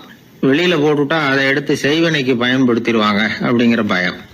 இது மாதிரி உலகம் பூராவும் செய்வினையின் மூலம் அடுத்தவங்களுக்கு பாதிப்பை உண்டு பண்ண முடியும் அப்படிங்கிற நம்பிக்கை இருக்கத்தான் செய்யுது. பொதுவா எல்லா ஊர்லயுமே நகம், முடி, காலடி மண்ணு, மனித உருவ பொம்மை இததான் மந்திரவாதிகள் பயன்படுத்துறாங்களாம். இந்த பில்லி, சூனியம், செய்வினை இதுல இருக்கிற உண்மை என்ன தெரியுமா? நகமோ முடியோ எதையும் செய்யறது இல்ல, சம்பந்தப்பட்டவனுக்கு ஏற்படுற பயம் இருக்கு பாருங்க, அதுதான் பாதிக்கும். இது மனநிலையை பொறுத்த விஷயம். வேற விஞ்ஞான ரீதியான பாதிப்பு இதுல வந்து எதுவும் கிடையாது. நம்ம ஊர்ல ஏற்பட்ட பகுத்தறிவு சிந்தனைகள், மூட நம்பிக்கைகளை எவ்வளவோ குறைச்சிருக்குது. இருந்தாலும் ஏமாந்து போறவங்க இன்னும் இருந்துகிட்டு தான் இருக்கிறாங்க. இந்த காலத்துல சின்ன குழந்தைகளை கூட ஏமாத்துறது கஷ்டம். ஒரு குழந்தை கேட்டுதான், ஏன்பா பிரார்த்தனை பண்ணுனா நமக்கு எல்லாம் கிடைக்குமா அப்படின்னு தான். ஓ கிடைக்குமே அப்படின்னாராம் அப்பா. நீ வச்சிருக்கிறிய பேனா அது கூட கிடைக்குமா அப்படின்னு கேட்டுதான் குழந்தை. ஓ கிடைக்கும் அப்படின்னாராம். அப்படின்னா நீ வச்சிருக்கிற பேனாவை என்கிட்ட கொடுத்துரு, அதுக்கப்புறம் நீ பிரார்த்தனை பண்ணி வேற ஒரு பேனாவை வாங்கிக்கோ அப்படின்னு தான் அந்த சின்ன குழந்தை. ஒரு ராஜா இருந்தார். அவர் ஒரு பெரிய கோயில் கட்டினார். பல ஊர்கள்ல இருந்து சிற்பிகள்லாம் கொண்டுகிட்டு வந்தார். அழகழகா சிற்பங்களை செய்ய சொன்னார். ஊர்ல உள்ள ஜனங்களும் கோயில் கட்டுறதுக்கு அவங்களால முடிஞ்ச உதவியை செஞ்சாங்க. ராத்திரி பகலா வேலை நடக்குது. கோயில் கொஞ்சம் கொஞ்சமா வசந்துகிட்டே வந்துட்டுது. அந்த ஊர்ல ஒரு வயசான அம்மா இருந்தாங்க, ரொம்ப ஏழை. அவங்களுக்கு மனசுக்குள்ள ஒரு உறுத்தல், இந்த ஊர்ல எல்லாரும் இந்த கோவில் கட்டுறதுக்கு அவங்களால முடிஞ்ச உதவியை பண்ணிட்டு இருக்கிறாங்க, நம்மளால ஒன்றும் பண்ண முடியலையே அப்படின்னு நினைச்சு கவலைப்பட்டாங்க. அவங்களுக்கு மனசு கேட்கல, ஏதாவது செய்யணும் நம்மளால முடிஞ்சது அப்படின்னு யோசனை பண்ணாங்க. நல்ல வெயில் நேரத்துல சிற்பிகள்லாம் ரொம்ப சிரமப்பட்டு சிலை வடிச்சுக்கிட்டு இருக்கிறாங்கல்ல, அவங்களுக்கு அந்த நேரம் தாகம் எடுக்குமே, அதனால சிரமப்பட்டு ஒரு குடத்துல தண்ணியை எடுத்துக்கிட்டு அதை இடுப்புல வச்சுக்கிட்டு மெதுவா கொண்டுகிட்டு அங்க போறது அப்படின்னு முடிவு பண்ணிட்டு அந்த அம்மா போச்சு. அங்க போய் வேலை செய்யறவங்களுக்கு தாகம் எடுக்கிற போலாம் ஒரு கோவலையில தண்ணியை எடுத்து கொடுத்துக்கிட்டு இருக்கிறது. இப்படியே பண்ண ஆரம்பிச்சுட்டு அந்த அம்மா. ஏதோ அந்த அம்மாவால முடிஞ்ச ஒரு சின்ன உதவி அது. இப்படி கொஞ்சம் கொஞ்சமா வேலை நடந்தது. கோபுரம் வசந்தது, எல்லா வேலையும் முடிஞ்சது. இனிமே கடைசியா கற்ப கிரகத்தின் மேல விமானம் அமைக்க வேண்டியதுதான் பாக்கி. அந்த வேலையும் ஆரம்பமாச்சு. அந்த சிற்பிகள்லயே அனுபவசாலியான ஒருத்தர் இந்த அம்மாவை தேடிட்டு வந்தார். பாட்டி, உங்ககிட்ட இருக்கிற ஏதாவது ஒரு பொருளை கொடுங்க, அந்த விமானத்துல வைக்கலாம் அப்படின்னு நாங்க நினைக்கிறோம் அப்படின்னார். இந்த அம்மாவுக்கு ஒன்றும் புரியல. ஏதாவது இருந்தாவில கொடுக்கலாம், எதுவும் இல்லையே, என்ன பண்றது யோசனை பண்ணாங்க. இத பாருப்பா, என்கிட்ட என்ன இருக்கு, இந்த வாசப்படியில கிடக்குது, இந்த கல்லு தான் இருக்குது, வேணும்னா இத எடுத்துட்டு போங்க அப்படின்னாங்க. உடனே அந்த கல்லை பேத்து எடுத்துட்டு போயிட்டாங்க அவங்க. அங்க போய் பார்த்தா என்ன ஆச்சரியம், அந்த விமானத்து உச்சியில கலசங்களை அமைக்கிறதுக்கான பிரம்ம எந்திரத்தை மூடுற கருங்கல் ஒண்ணு தேவையா இருந்தது. இவங்க எடுத்துக்கிட்டு போன கல்லு அதுக்கு ரொம்ப பொருத்தமா அமைஞ்சு போச்சு. ஏதோ அதுக்காகவே அளவெடுத்து செஞ்சது மாதிரி அமைஞ்சுட்டுது. அந்த கல்லையே அங்க அப்படியே பதிச்சுட்டாங்க. ஒரு வழியா கோவிலை கட்டி முடிச்சாங்க. அடுத்தது கும்பாபிஷேகம். அதுவும் ரொம்ப சிறப்பா கோலாகலமா நடந்து முடிஞ்சது. இவ்வளவையும் பார்த்த அந்த ராஜாவுக்கு மனசுக்குள்ள ரொம்ப பெருமையா இருந்தது. இவ்வளவு பெருசா இந்த கோவில் உருவாகிறதுக்கும் இவ்வளவு சிறப்பா இந்த விழா நடக்கிறதுக்கும் நாம தானே காரணம் அப்படின்னு மனசுக்குள்ள நினைச்சுக்கிட்டார். இப்படி நினைச்சுக்கிட்டே அன்னைக்கு ராத்திரி அரண்மனையில படுத்து தூங்கினார். உடனே ஒரு கனவு. ஆண்டவனே அந்த ராஜாவோட கனவுல வந்தார். ராஜா ஆண்டவனை வணங்கினார். இறைவா, உங்களுக்காக நான் கட்டி இருக்கிற கோவில் எப்படி இருக்குது, நல்லா இருக்குதா அப்படின்னு கேட்டார் ராஜா. அதுக்கு இறைவன் சொன்ன பதில் என்ன தெரியுமா, நீ கட்டின கோவில்ல அந்த கிழவியோட நிழல்ல நான் சுகமா இருக்கிறேன் அப்படின்னாராம். இப்படி சொல்லிவிட்டு கடவுள் மறைஞ்சுட்டார். கனவு கலைஞ்சது. ராஜா விசாரிச்சார், யார் அந்த கிழவி அப்படின்னு. எல்லாரும் விவரத்தை சொன்னாங்க. அப்பதான் ராஜா நினைச்சு பார்த்தார், இந்த கோவிலை நானே கட்டினதாக ரொம்ப பெருமைப்பட்டுக்கிட்டேன். ஆனா அந்த வயசான அம்மா வீட்டு வாசல்ல கிடந்த கல்லு அது இறைவனுக்கு சுகமான நிழல் கொடுக்கறதாக சொல்றாரு அப்படிங்கறத எண்ணி பார்த்தார். நான்கிற எண்ணம் நழுவி போயிட்டுதான். கோபுரம் எவ்வளவு பெருசுங்கிறது முக்கியம் இல்ல, குணம் எவ்வளவு பெருசுங்கிறது தான் முக்கியம். அந்த வயசான அம்மா நம்ம நாட்டுல வாழறது தான் நமக்கு உண்மையான பெருமை அப்படின்னு நினைச்சாராம் ராஜா. இந்த காலத்திலயும் ஒரு ஊர்ல ஒரு கோவில் கட்டினாங்க. எல்லா ஜனங்களும் அவங்களால முடிஞ்சதை செஞ்சாங்க. நம்மால ஒருத்தன் அந்த திருப்பணி குழு தலைவரை போய் பார்த்தான். நான் ஏதாவது ஒத்துழைக்கணுமா ஐயா அப்படின்னு ரொம்ப பணிவா கேட்டான். திருப்பணி குழு தலைவர் சொன்னார், இத பாருப்பா, இந்த கோவில் கட்டி முடிக்கிற வரைக்கும் உன்னுடைய ஒத்துழைப்பு எதுவும் தேவையில்லை. கட்டி முடிச்சு கும்பாபிஷேகம் ஆனதுக்கு அப்புறம் தான் உன்னுடைய ஒத்துழைப்பு ரொம்ப அவசியம் அப்படின்னார். அதுக்கப்புறம் நான் என்ன செய்யணும் சொல்லுங்கன்னா, இவன் இந்த சாமி சிலையை நீ திருடிட்டு போகாம இருக்கணும், அவ்வளவுதான் அப்படின்னாராம் அவர். ஆங்கிலேய ஆட்சி இந்தியாவில் நடந்துகிட்டு இருந்த காலம். மூதறிஞர் ராஜாஜி சேலத்துல வழக்கறிஞரா தொழில் நடத்திக்கிட்டு இருக்கிறார். அவர் ஒரு சமயம் தன்கிட்ட வேலை செஞ்சுக்கிட்டு இருந்த பணியாளர் ஒருத்தரை கூப்பிட்டார். இத பாருப்பா, இந்த அஞ்சல் தலைய இந்த தபால் கவர்ல ஒட்டிட்டு வா அப்படின்னு சொன்னாராம். அந்த ஆள் உடனே அந்த கவரையும் ஸ்டாம்பையும் வாங்கிட்டு போனார். பசை தடவி ஸ்டாம்பை கவர்ல ஒட்டினார். திருப்பி கொண்டுகிட்டு ராஜாஜி கிட்ட கொடுத்தார். இவர் அதை வாங்கி பார்த்தார். உடனே சிரிக்க ஆரம்பிச்சிட்டாராம். அவரால் சிரிப்பை அடக்க முடியல. அந்த பணியாளரை பார்த்து, ஏன்பா, நாங்க எல்லாரும் எவ்வளவோ பாடுபட்டு முயற்சி பண்ணி போராடிட்டு வர்றோம், ஆனா எங்களால முடியல, எங்களால முடியாத அந்த காரியத்தை நீ ஒரு நிமிஷத்துல செஞ்சுட்டியே அப்படின்னு சொல்லிவிட்டு மறுபடியும் சிரிச்சாராம். பணியாளருக்கு உடனடியாக ஒன்றும் புரியல, என்னன்னு பார்த்தார். அப்புறம் ராஜாஜி சொன்னாராம், ஆமாப்பா, நீ ஒரு நிமிஷத்துல பிரிட்டிஷ் மன்னரை வந்து கவுத்துட்டியே அப்படின்னாராம். அப்புறம் தான் விவரம் புரிஞ்சிருக்குது. அந்த பணியாளர் மன்னர் உருவம் இருந்த அந்த தபால் தலைய அந்த கவர்ல தலைகீழா ஒட்டி வச்சிருக்கிறார். அதை பார்த்துட்டு தான் ராஜாஜி அப்படி சொன்னாராம். இந்த நகைச்சுவை உணர்வு அவருக்கு இயல்பாவே இருந்தது. சேலத்துல வெங்கட சுப்பையர் அப்படின்னு சொல்லி ஒரு பிரபலமான வக்கீல், அவரும் ராஜாஜியும் ஒரு ஊர்ல பொதுக்கூட்டத்தை முடிச்சுக்கிட்டு திரும்பி ரயில்ல சென்னைக்கு வந்துகிட்டு இருக்கிறாங்க. ராத்திரி நேரம். வெங்கட சுப்பையர் ஜன்னல் ஓரமா உட்காந்து பயணம் பண்ணிட்டு இருக்கிறார். திடீர்னு ஒரு இடத்துல அவரோட கை கடிகாரம் நழுவி ஜன்னல் வழியா வெளியில வந்துட்டு தான். அவர் உயிருக்குயிரா பாதுகாத்து வச்சிருந்த வாட்ச் அது. ஏன் தெரியுமா? அவர் வக்கீல் ஆகிறதுக்கு முன்னாடி சென்னை கிறித்துவ கல்லூரியில பணியாற்றிக்கிட்டு இருந்தார். பணி முடிஞ்சு விலகிறப்போ அவர்கிட்ட படிச்ச மாணவர்கள்லாம் அன்புக்கு அடையாளமா ரொம்ப பிரியமா கொடுத்த கை கடிகாரம் அது. அப்பேற்பட்ட அன்பு பரிசை திடீர்னு இழந்து விடுறதுக்கு யாருக்கு தான் மனசு வரும்? ஐயோ, வாட்சி வெளியில விழுந்துட்டுதே அப்படின்னு பதற்றத்தோட சத்தம் போட ஆரம்பிச்சாராம். ராஜாஜி பக்கத்துல தான் உட்கார்ந்து இருக்கிறார். இருந்தாலும் இதை கேட்டுவிட்டு பதட்டப்படல, பதில் எதுவும் சொல்லல. அவர் பாட்டுக்கு என்னத்தையோ 1, 2, 3ன்னு எண்ணிட்டே வந்தாராம். வெங்கட சுப்பையர் ரொம்ப வேதனைப்பட்டிருக்கார். என்னங்க இது, என்னோட அருமையான கை கடிகாரம் நழுவி வெளியில விழுந்துட்டுது, அதுக்காக நான் தவிச்சுக்கிட்டு இருக்கிறேன். நீங்க என்னன்னா இதை கொஞ்சம் கூட காதுல வாங்கிக்காம குழந்தை மாதிரி என்னத்தையும் எண்ணிக்கிட்டே வர்றீங்களே அப்படின்னாராம். அப்பவும் ராஜாஜி ஒன்னும் பதில் பேசல. அவர் பாட்டுக்கு விடாம எண்ணிக்கிட்டே வந்தார். அடுத்த ஸ்டேஷன்ல வண்டி நின்னுது. ராஜாஜி ஸ்டேஷன் மாஸ்டரை கூப்பிட்டார். அவர் வந்ததும் அவர்கிட்ட சொன்னாராம், சார், எங்களுக்கு ஒரு உதவி செய்யணும். நாங்க வர்ற வழியில என் நண்பரோட வாட்சி வெளியில விழுந்துட்டுது. அது விழுந்த இடத்துல இருந்து தந்தி கம்பங்களை விடாம எண்ணிக்கிட்டே வந்திருக்கிறேன். இவ்வளவு கம்பங்களுக்கு அப்பால அது கிடக்கும். தயவு பண்ணி யாரையாவது அனுப்பி அதை தேட ஏற்பாடு பண்ணுங்க. அது கிடைச்சுட்டுதுன்னா எங்களால முடிஞ்ச அன்பளிப்பு தர்றோம்.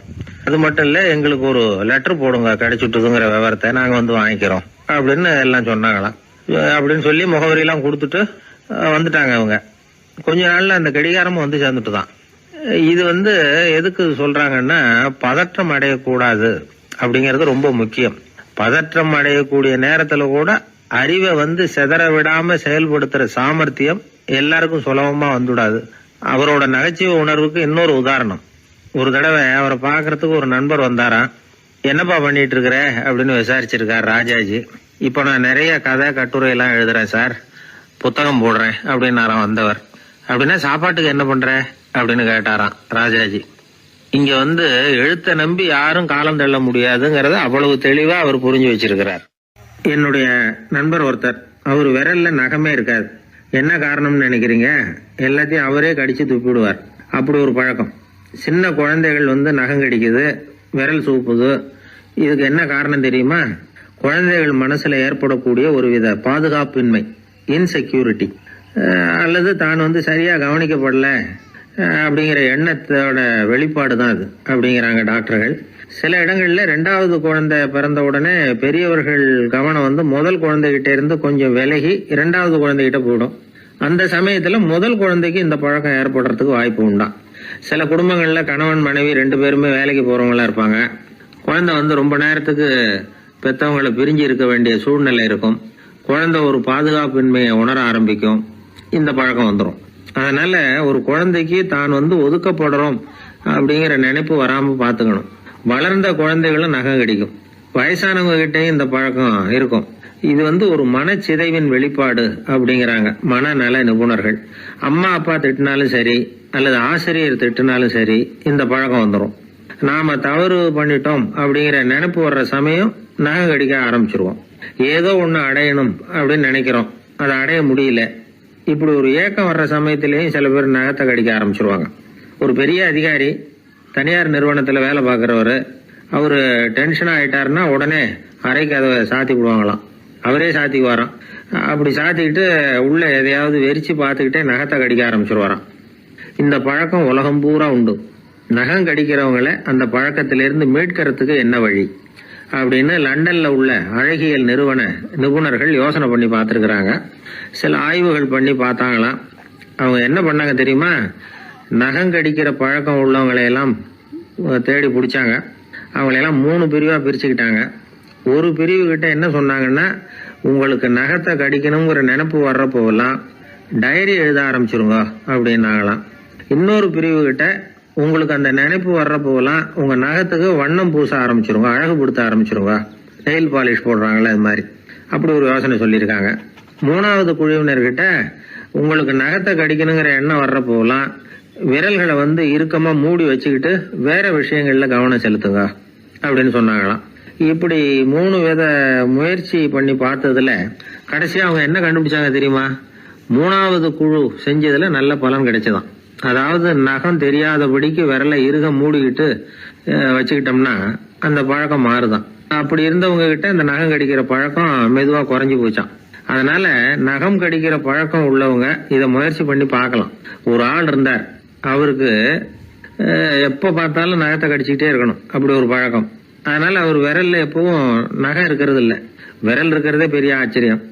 அவருக்கு திடீர்னு உடம்புல அரிப்பு, சொரிஞ்சிக்க முடியல, அரிப்பும் நிக்கல. ஒரு வாரம் தொடர்ந்து கஷ்டப்பட்டார். கடைசியா ஒரு டாக்டர் கிட்ட ஓடினார். அவர் எல்லாத்தையும் விவரமா கேட்டுக்கிட்டு கடைசியா கொஞ்சம் மாத்திரை கொடுத்து வேலைக்கு ஒண்ணு சாப்பிடு அப்படின்னாராம். இந்த மாத்திரை எதுக்கு டாக்டர்? அரிப்பு நிக்கிறதுக்கா அப்படின்னாராம். இல்ல நகம் வளர்றதுக்காக அப்படின்னாராம் இந்த டாக்டர். ஒரு கோவில்ல ஆன்மீக சொற்பொழிவு நடந்துகிட்டு இருக்குது. ஒரு பெரியவர் பேசிக்கிட்டு இருக்கார். கடவுளை பத்தியும் சொர்க்கத்தை பத்தியும் மனுஷனை பத்தியும் அவர் விவரமா பேசுறார். எல்லாரும் உட்கார்ந்து கேக்குறாங்க. அந்த கூட்டத்துல ஒரு தத்துவ ஞானியும் உட்கார்ந்து இருக்கிறார். அவரு அவருடைய நண்பர். பேசி முடிச்சதும் அந்த பெரியவர் மேடையை விட்டு இறங்கினார். நேரா அந்த தத்துவ ஞானி கிட்ட வந்தார். எப்படி இருந்தது என்னுடைய பேச்சு அப்படின்னு கேட்டார். நீங்க பேசினது ஒண்ணுக்கு ஒண்ணு முரண்பாடா தெரிஞ்சது அப்படின்னாராம் இவரு. நான் என்ன அப்படி தப்பா பேசிவிட்டேன் அப்படின்னாராம் அவரு. கடவுளை நம்புகிறவன் சொர்க்கத்துக்கு போவான்னு சொன்னீங்க, அப்புறம் நல்ல விதமா வாழறவன் சொர்க்கத்துக்கு போவான்னு சொன்னீங்க அப்படின்னாராம். இதுல என்ன முரண்பாடுன்னு கேட்டிருக்காரு அவர். இதுலதான் முரண்பாடு தெரியுது எனக்கு. அதாவது இங்க ஒருத்தன் எல்லா தப்பும் பண்ணிட்டு இருக்கிறான், அவன் கடவுளை நம்பினான்னா அவன் சொர்க்கத்துக்கு போவானா? இது என்னுடைய முதல் கேள்வி. இல்லைன்னா ஒருத்தன் எந்த தப்பும் பண்ணல, ரொம்ப ஒழுங்கா வாழ்ந்துகிட்டு இருக்கிறான், ஆனா அவன் கடவுளை நம்பல, அவன் என்ன நரகத்துக்கு தான் போவானா? கடவுள் நம்பிக்கை உள்ள ஒரு திருடன் என்ன ஆவான், எங்க போவான்? கடவுள் நம்பிக்கையே இல்லாத ஒரு நல்லவன் என்ன ஆவான், எங்க போவான்? ஒருத்தன் இங்க கடவுள் நம்பிக்கையோட வாழறது முக்கியமா அல்லது நல்லவனா வாழறது முக்கியமா? இதுதான் இவர் கேட்ட கேள்வி. இதை கேட்டதும் அந்த பெரியவர் குழம்பி போட்டார். அவர் சொன்னது நியாயம் தானே. கடவுளை நம்புறவன் தான் சொர்க்கத்துக்கு போவான்னா பேசாம கடவுளை நம்பிக்கிட்டு இந்த உலகத்துல எல்லா தப்பும் பண்ணிட்டு இருக்கலாமே. பேச்சாளர் குழப்பத்தோட வீட்டுக்கு போனார். படுத்து தூங்கினாரு. ஒரு கனவு வந்தது. கனவுல அவர் ஒரு ரயில்ல வேகமா போயிட்டு இருக்கிறார். எதிரில் உட்கார்ந்து இருக்கிறவரை பார்த்து நாம இப்ப எங்க போறோம்னு கேட்டார். சொர்க்கத்துக்கு போயிட்டு இருக்கிறோம் அப்படின்னாங்களாம். ரயில் போய் நின்னுது. இவர் இறங்கினார். இங்க கௌதம புத்தர் இருப்பார், சாக்ரட்டிஸ் இருப்பார், அவங்கள பாக்குறதுக்கு ஒரு நல்ல வாய்ப்பு அப்படின்னு நினைச்சுக்கிட்டே அங்கேயும் இங்கேயும் பார்த்தார். அங்க யாருமே இல்ல. ஒரே பாலைவனம் மாதிரி இருக்குது. பச்சை இல்ல, பசுமை இல்ல, பூக்கள் இல்ல, மரம்லாம் மொட்டையா நிக்குது. எலும்பும் தோலுமா சில முனிவர்கள் அங்கேயும் இங்கேயுமா உட்கார்ந்து இருக்கிறாங்க. இவர் அவங்க கிட்ட போய் இந்த புத்தர், சாக்ரட்டிஸ் இவங்க எல்லாம் எங்க இருக்கிறாங்கன்னு கேட்டாராம். அப்படி யாரும் இங்க இல்லையே, அவங்க எல்லாம் யாரு அப்படின்னு திருப்பி கேட்டிருக்கிறாங்க. இவருக்கு அதிர்ச்சியா போச்சு. அப்படின்னா அவங்க எங்க போயிருப்பாங்க? உடனே ரயில் நிலையத்துக்கு ஓடி வந்தார். அப்பதான் நரகத்துக்கு ஒரு ரயில் புறப்பட்டு இருந்தது. அங்க இருந்து அதுல ஏறி உட்கார்ந்தார். ரயில் வேகமா போச்சு. நரகம் நெருங்க நெருங்க காற்று குளிர்ச்சியா வீச ஆரம்பிச்சுதான். வெளியில பசுமையா இருந்துதான். அழகான மலர்கள், அழகான நீர்நிலைகள், நந்தவனங்கள், ரொம்ப அருமையா இருக்குது. ரொம்ப அங்க இருந்தவங்க எல்லாம் ரொம்ப மகிழ்ச்சியா உல்லாசமா வேற இருந்திருக்கிறாங்க. எங்க பார்த்தாலும் ஆடல் பாடல் உற்சாகம். இவர் ரயில விட்டு இறங்கினார். அவருக்கு சந்தேகம், இதுவா நரகம் அப்படின்னு விசாரிச்சிருக்காரு. ஆமா இதுதான் நரகம் நாங்களாம். எனக்கு ஒரு சந்தேகம் இருக்காரு. என்னன்னு கேட்டிருக்காங்க. கௌதம புத்தரும் சாக்ரட்டிஸும் லாவோஸும் இவங்க மாதிரி இன்னும் பல பேரும் கடவுள் நம்பிக்கை இல்லாதவங்க அவங்க எல்லாம் இங்க இருக்கிறாங்களா அப்படிங்கறதுதான் என்னுடைய சந்தேகம் அப்படின்னாராம். இப்ப அவங்க சொல்லியிருக்கிறாங்க, இப்ப நீங்க பாக்குறீங்களே பசுமையும் பச்சை பயிர்களும் ஆடல் பாடல்களும் அழகிய மலர்களும், இது எல்லாமே கௌதம புத்தரும் சாக்ரட்டிஸும் அது மாதிரி மகான்களும் இங்க வர ஆரம்பிச்ச பிறகுதான் உண்டாக ஆரம்பிச்சது. இந்த பிரதேசத்தை அவங்க அப்படியே மாத்திவிட்டாங்க. இப்போலாம் இங்க இருக்கிறவங்க யாரும் சொர்க்கத்துக்கு போறதுக்கே ஆசைப்படுறது இல்ல அப்படின்னாங்களாம். இந்த அதிர்ச்சியிலேயே அந்த பெரியவர் கனவு கலைஞ்சி மூச்சுக்கிட்டார். இதுல இருக்கிற கருத்து என்னன்னா, நல்லவர்கள் எங்க இருக்கிறாங்களோ அந்த இடத்துக்கு பேர் தான் சொர்க்கம். சொர்க்கம் நரகம்ங்கிறதெல்லாம் ஆன்மீக பண்புகள், அவ்வளவுதான். ஒரு ஊர்ல 2 இணைபிரியாத நண்பர்கள். ஒருத்தன் கேட்டான், இப்ப கடவுள் நம்ம முன்னாடி வந்து உங்க 2 பேர்ல யாராவது ஒருத்தர் மட்டும் என்னோட சொர்க்கத்துக்கு வரலாம் அப்படின்னு கூப்பிட்டா நீ என்ன சொல்லுவேன்னு கேட்டானா, இவன் ரொம்ப பெருந்தன்மையா உன்னையே அழைச்சிட்டு போக சொல்லிடுவேன் அப்படின்ட்டு இருக்கான். அப்படின்னா உனக்கு சொர்க்கம் வேணாமான்னு கேட்டிருக்கான் அவன். நீ என்னை விட்டுட்டு போனாவே அப்புறம் இந்த பூலோகமே எனக்கு சொர்க்கம் தாண்டா அப்படின்னு நானா இவன். ஒரு ஊர்ல 4 நண்பர்கள் இருந்தாங்க. 4 பேரும் சோம்பேறிகள். 4 பேருக்கும் எந்த வேலையும் செய்யறதுக்கு உடம்பு வளையறதில்ல. இருந்தாலும் சோம்பேறித்தனத்துல ஒருத்தருக்கு ஒருத்தர் கொஞ்சம் வித்தியாசம் உண்டு. அதுக்கு தகுந்த மாதிரி அவங்களுக்கு பேர் அமைஞ்சு போச்சு. ஒருத்தன் கால் சோம்பேறி, இன்னொருத்தன் அரை சோம்பேறி, அடுத்தவன் முக்கால் சோம்பேறி, கடைசி ஆளு முழு சோம்பேறி. இவங்க 4 பேரும் நண்பர்கள்.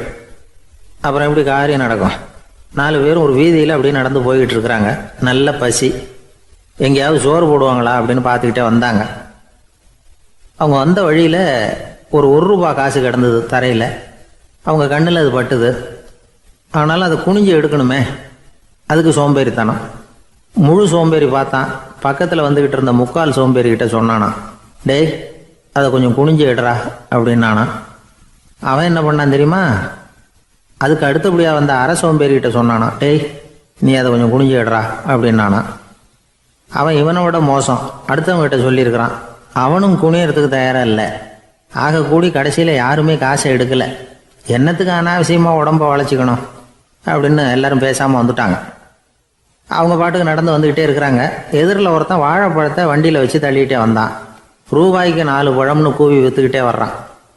இப்போ அந்த முழு சோம்பேறி சொன்னானா, டேய் வழியில் கிடந்ததை ரூபா, அதையாவது எடுத்துக்கிட்டு வந்திருந்தா இப்போ இந்த பழத்தை வாங்கி ஆளுக்கு ஒன்று சாப்பிடலாமே அப்படின்னானா. ஆமாம் சாப்பிட்ருக்கலாமே அப்படின்னாங்களாம் மற்றவங்களும். ஆனாலும் திரும்பி போய் அதை எடுக்கணும்னு யாருக்கும் தோணலை. பேசாமல் சோர்ந்து போய் நடந்து வந்தாங்களாம்.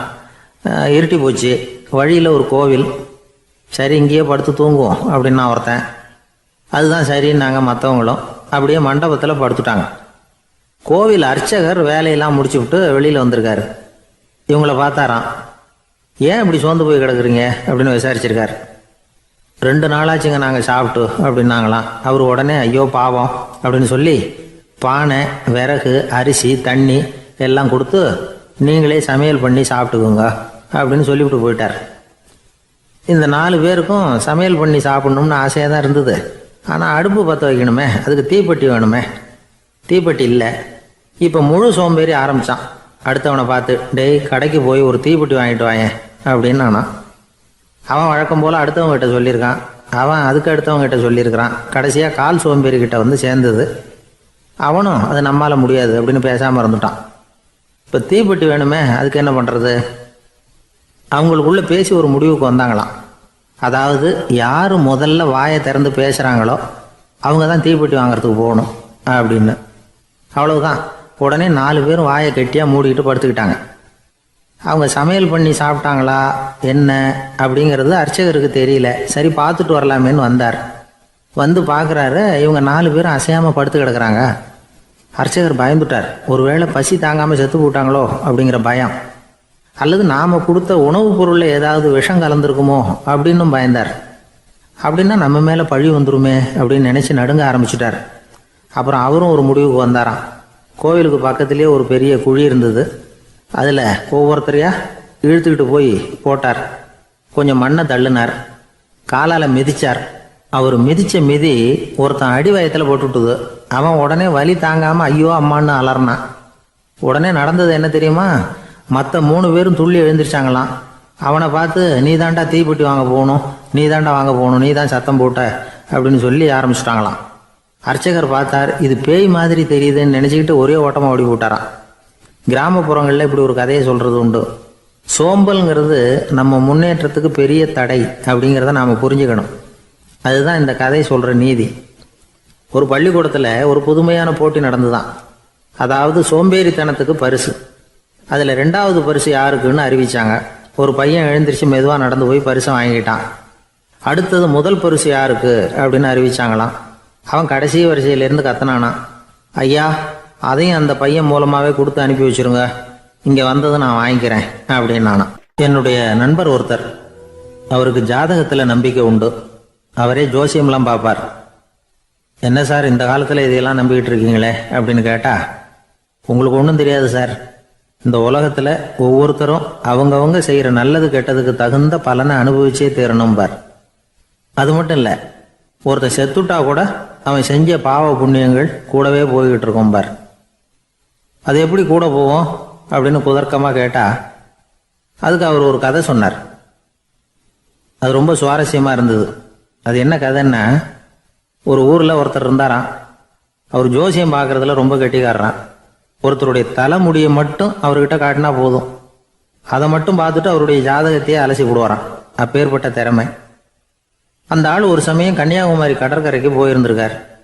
அங்கே கரை ஓரமாக ஒரு மண்டை ஓடு கிடந்திருக்கு. அதை எடுத்து பார்த்துருக்கார். அந்த மண்டை ஓட்டை வச்சுக்கிட்டே அதோட ஜாதகத்தை அலசியிருக்கார். இந்த மண்டை ஓட்டுக்கு உரிய ஆசாமி வாழ்க்கையில் ரொம்ப கஷ்டப்பட்டிருக்கணும், நிறைய கஷ்டத்தை அனுபவிச்சிருக்கணும். அது தாங்க முடியாம தான் கடல்ல விழுந்து தற்கொலை பண்ணிட்டு இருக்கான் அப்படிங்கிறத அவர் கணிச்சுட்டார். இருந்தாலும் இந்த மண்டை ஓடு இன்னமும் அனுபவிக்க வேண்டியது பாக்கி இருக்கு அப்படிங்கிறத அவர் உணர்ந்தாராம். அது சரி, ஒருத்தன் உயிரோடு இருக்கிற வரைக்கும் நல்லது கெட்டதை அனுபவிக்க முடியும், செத்ததுக்கு அப்புறமும் பாக்கி இருக்குன்னா அதை எப்படி அனுபவிக்கிறது? இந்த மண்டை ஓட்டுக்கு இன்னும் கொஞ்சம் பாக்கி இருக்குங்கிறது அவருக்கு புரிஞ்சதே தவிர அதோட அர்த்தம் என்னங்கிறது சரியா விளங்கலை. சரி, இதை இன்னும் கொஞ்சம் விவரமா ஆராய்ச்சி பண்ணுவோம் அப்படின்னு நினைச்சுக்கிட்டு அதை தன்னுடைய வீட்டுக்கு எடுத்துட்டு போயிட்டார். அந்த மண்டை ஓட்டை ஒரு பெட்டியில வச்சு பூட்டினார். தன்னுடைய தனி அறையில அதை பத்திரமா வச்சுக்கிட்டார். தினமும் ராத்திரி ஆனதும் தன்னுடைய மனைவியை பார்த்து, நீ போய் பூஜை அறையில தனியா படுத்துக்க அப்படின்னு சொல்லிவிட்டு தினம் ராத்திரி 12 மணிக்கு பெட்டியை திறந்து அவர் பார்ப்பார். மண்டை ஓடு அப்படியே இருந்ததை தவிர இன்னும் கொஞ்சம் பாக்கி இருக்குங்கிறதுக்கு அர்த்தம் அவருக்கு விளங்கலை. அந்த மண்டை ஓட்டுக்கு இன்னும் என்ன பாக்கி இருக்க போகுது? எப்படியோ ஒரு 10 நாள் போச்சு. அந்த வீட்டம்மாவுக்கு சந்தேகம் வந்துட்டுது. நம்ம வீட்டுக்காரரு நம்மளை தனியா ஏன் தூங்க சொல்றார் அப்படிங்கிற சந்தேகம். உடனே பக்கத்து வீட்டு அம்மா கிட்ட விஷயத்த சொல்லியிருக்கிறாங்க. அந்த அம்மா உடனே, நீ கவலைப்படாத, நான் கண்டுபிடிச்சி சொல்றேன் அப்படின்னு சொல்லிவிட்டாங்களாம். அன்னைக்கு ராத்திரியே ஜன்னல் வழியா எட்டி பார்த்துருக்குறாங்க. இந்த ஆள் மண்டை ஓட்டை கையில வச்சுக்கிட்டு அது திருப்பி திருப்பி பார்த்துக்கிட்டு இருக்கிறான். அதை பார்த்துட்டாங்க. மறுநாள் காலையில் அவரோட மனைவியை பார்த்தாங்க. ஏம்மா, உன் வீட்டுக்காரருக்கு நீ முதல் மனைவியா 2வது மனைவியா அப்படின்னு கேட்டாங்களாம். எனக்கு தெரிஞ்ச வரைக்கும் நான் ஒருத்தி தான் அவருடைய மனைவி அப்படின்னாங்களாம் அவங்க. அப்படி இல்லை, நீ அவருக்கு 2வது மனைவி. முதல் மனைவியின் மண்டை ஓட்டை தான் அவர் தினமும் ராத்திரியில் எடுத்து பார்த்துக்கிட்டு இருக்கிறார் அப்படின்னாங்க அடுத்த வீட்டு அம்மா. அப்படியா விஷயம் அப்படின்னு சொல்லிவிட்டு கணவன் வீட்டில் இல்லாத நேரமாக பார்த்து அந்த மண்டை ஓட்டை எடுத்து கொண்டாந்து ஒரு உரல்ல போட்டு உலக்கையால குத்தி நொறுக்க ஆரம்பிச்சிட்டாங்க. வெளியில போயிருந்த அந்த ஆள் அப்பதான் உள்ள நுழைஞ்சார். மண்டை ஓடு உலக்கை கிட்ட குத்து வாங்கிட்டு இருக்கு. அது அனுபவிக்க வேண்டியது இன்னும் கொஞ்சம் பாக்கி இருக்குங்கிறதுக்கு அர்த்தம் எனக்கு இப்பதான் புரிஞ்சுது அப்படின்னாராம் அவர். இந்த கதையிலேருந்து நாம இன்னொரு நீதியையும் புரிஞ்சுக்கணும். அதாவது நம்ம வீட்டை பத்தி நமக்கு புரியாததெல்லாம் அடுத்த வீட்டுக்கு. ஒரு ஊர்ல ஒரு ஆள் இருந்தான். நிறைய பணம் சேர்த்தான். அவனுக்கு சம்பாதிக்க தெரியுமே தவிர செலவு பண்ண தெரியாது. மகா கஞ்சன். காசை கையில் எடுக்கவே மாட்டான். எடுத்தா செலவு செய்ய வேண்டியிருக்குமே. அதனால இப்படியே அவன் காலத்தை ஓட்டி விட்டான். வயசாயிட்டுது. அவனுடைய மனைவி ஒரு நாள் கேட்டாங்க, இவ்வளவு நாளா நீங்க என்னை எங்கேயுமே அழைச்சிட்டு போனதில்லை, இப்போவாவது அழைச்சிட்டு போகக்கூடாதா அப்படின்னாங்க. எங்க போகணும் சொல்லுன்னா. காசிக்கு போகணும், கங்கையில் குளிக்கணும்னாங்க. இவன் பார்த்தான், இதுக்கு ஏன் அவ்வளவு தூரம் செலவு பண்ணிட்டு போகணும், நம்ம ஊர் ஆற்றுலேயே குளிக்கலாமே, இதுவும் புண்ணிய நதி தான், இங்கே குளிச்சா அங்கே குளிச்ச பலன் கிடைச்சிரும் அப்படின்னா. சரின்னு 2 பேரும் ஆத்தங்கரைக்கு போனாங்க. அன்னைக்கு ஏதோ விசேஷம், நிறைய கூட்டம், நிறைய பேர் குளிச்சுக்கிட்டு இருக்கிறாங்க. கரையில் சில புரோகிதர்கள் நின்றுக்கிட்டு இருக்கிறாங்க. குளிக்கிறதுக்கு முந்தி அவங்க கிட்ட உட்காந்தா ஏதோ மந்திரம்லாம் சொல்லுவாங்க, கொஞ்சம் காசு கொடுக்க வேண்டியிருக்கும். அதனால இவன் என்ன பண்ணான், ஆத்தங்கரையிலேயே கொஞ்சம் தூரம் போனான். ஊரை விட்டு தள்ளி வந்துட்டான். அங்கே யாருமே இல்லை. அப்பாடான்னு சந்தோஷப்பட்டான். குளிக்கலாம்னு புறப்பட்டான். இந்த நேரம் கடவுள் பார்த்தார், இந்த கஞ்சனுக்கு ஏதாவது புத்தி போகட்டணும் அப்படின்னு நினைச்சார். உடனே ஒரு புரோகிதர் மாதிரி உருவத்தை மாத்திக்கிட்டு அந்த ஆள் முன்னாடி வந்து நின்னார். அவனுக்கு அதிர்ச்சி. இங்க யாருமே இருக்க மாட்டாங்கன்னு நினைச்சா இங்கேயுமே ஒரு ஆள் வந்துட்டாரு, என்ன பண்றதுன்னு யோசனை பண்ணான். புரோகிதர் உருவத்தில் இருந்த கடவுள் சொன்னார், இதை பாருங்க, இன்னைக்கு விசேஷ நாள், நீராடுறதுக்கு முன்னாடி சுயகல்பம் பண்ணிக்கிறது ரொம்ப நல்லது அப்படின்னார். என்கிட்ட பணம் எதுவும் இல்லையேன்னா, பரவாயில்ல அப்புறமா கொடுங்க வாங்கிக்கிறேன், ஆனால் ஒன்று எவ்வளவு கொடுப்பீங்கிறத மட்டும் இப்போவே சொல்லி கொடுங்க அப்படின்னார். இவன் ரொம்ப யோசனை பண்ணான். ஒரு 10 பைசா தரேன் அப்படின்னா. சரின்னு ஒத்துக்கிட்டு எல்லா கிரியைகளையும் அவர் செஞ்சார். அதுக்கப்புறம் கணவனும் மனைவியும் ஆற்றுல குளிச்சாங்க. அவர் போயிட்டார். கொஞ்ச நாள் கழிச்சு அவன் வீட்டுக்கு வந்தார் கடனை வசூல் பண்ணுறதுக்கு. வாசலில் நின்றுக்கிட்டு இருந்த அவன் மனைவி இவரை பார்த்ததும் தயங்க ஆரம்பித்தாங்க. அந்த அம்மா கிட்ட விஷயத்த சொன்னார். அந்த அம்மா ஓடி போய் உள்ளே இருக்கிற தன்னுடைய கணவர்கிட்ட சொன்னாங்க. அவன் யோசனை பண்ணான், இப்போ வெளியில் போனால் அவனுக்கு 10 காசு கொடுக்க வேண்டியிருக்கும், அதனால் எனக்கு காய்ச்சல்னு அந்த ஆளுகிட்ட சொல்லிவிடு, இன்னொரு சந்தர்ப்பத்தில் என்னை வந்து பார்க்க சொல்லு அப்படின்னா. அந்த அம்மா போய் சொன்னாங்க. அப்படிங்களா, அப்படின்னா அவரை நான் உடனே போய் பார்க்கணுமே அப்படின்னு உள்ளே நுழைய ஆரம்பித்தார். அவங்க மறுபடியும் இருங்க தான் வரேன்னு சொல்லிவிட்டு உள்ள ஓடி விஷயத்த சொன்னாங்க.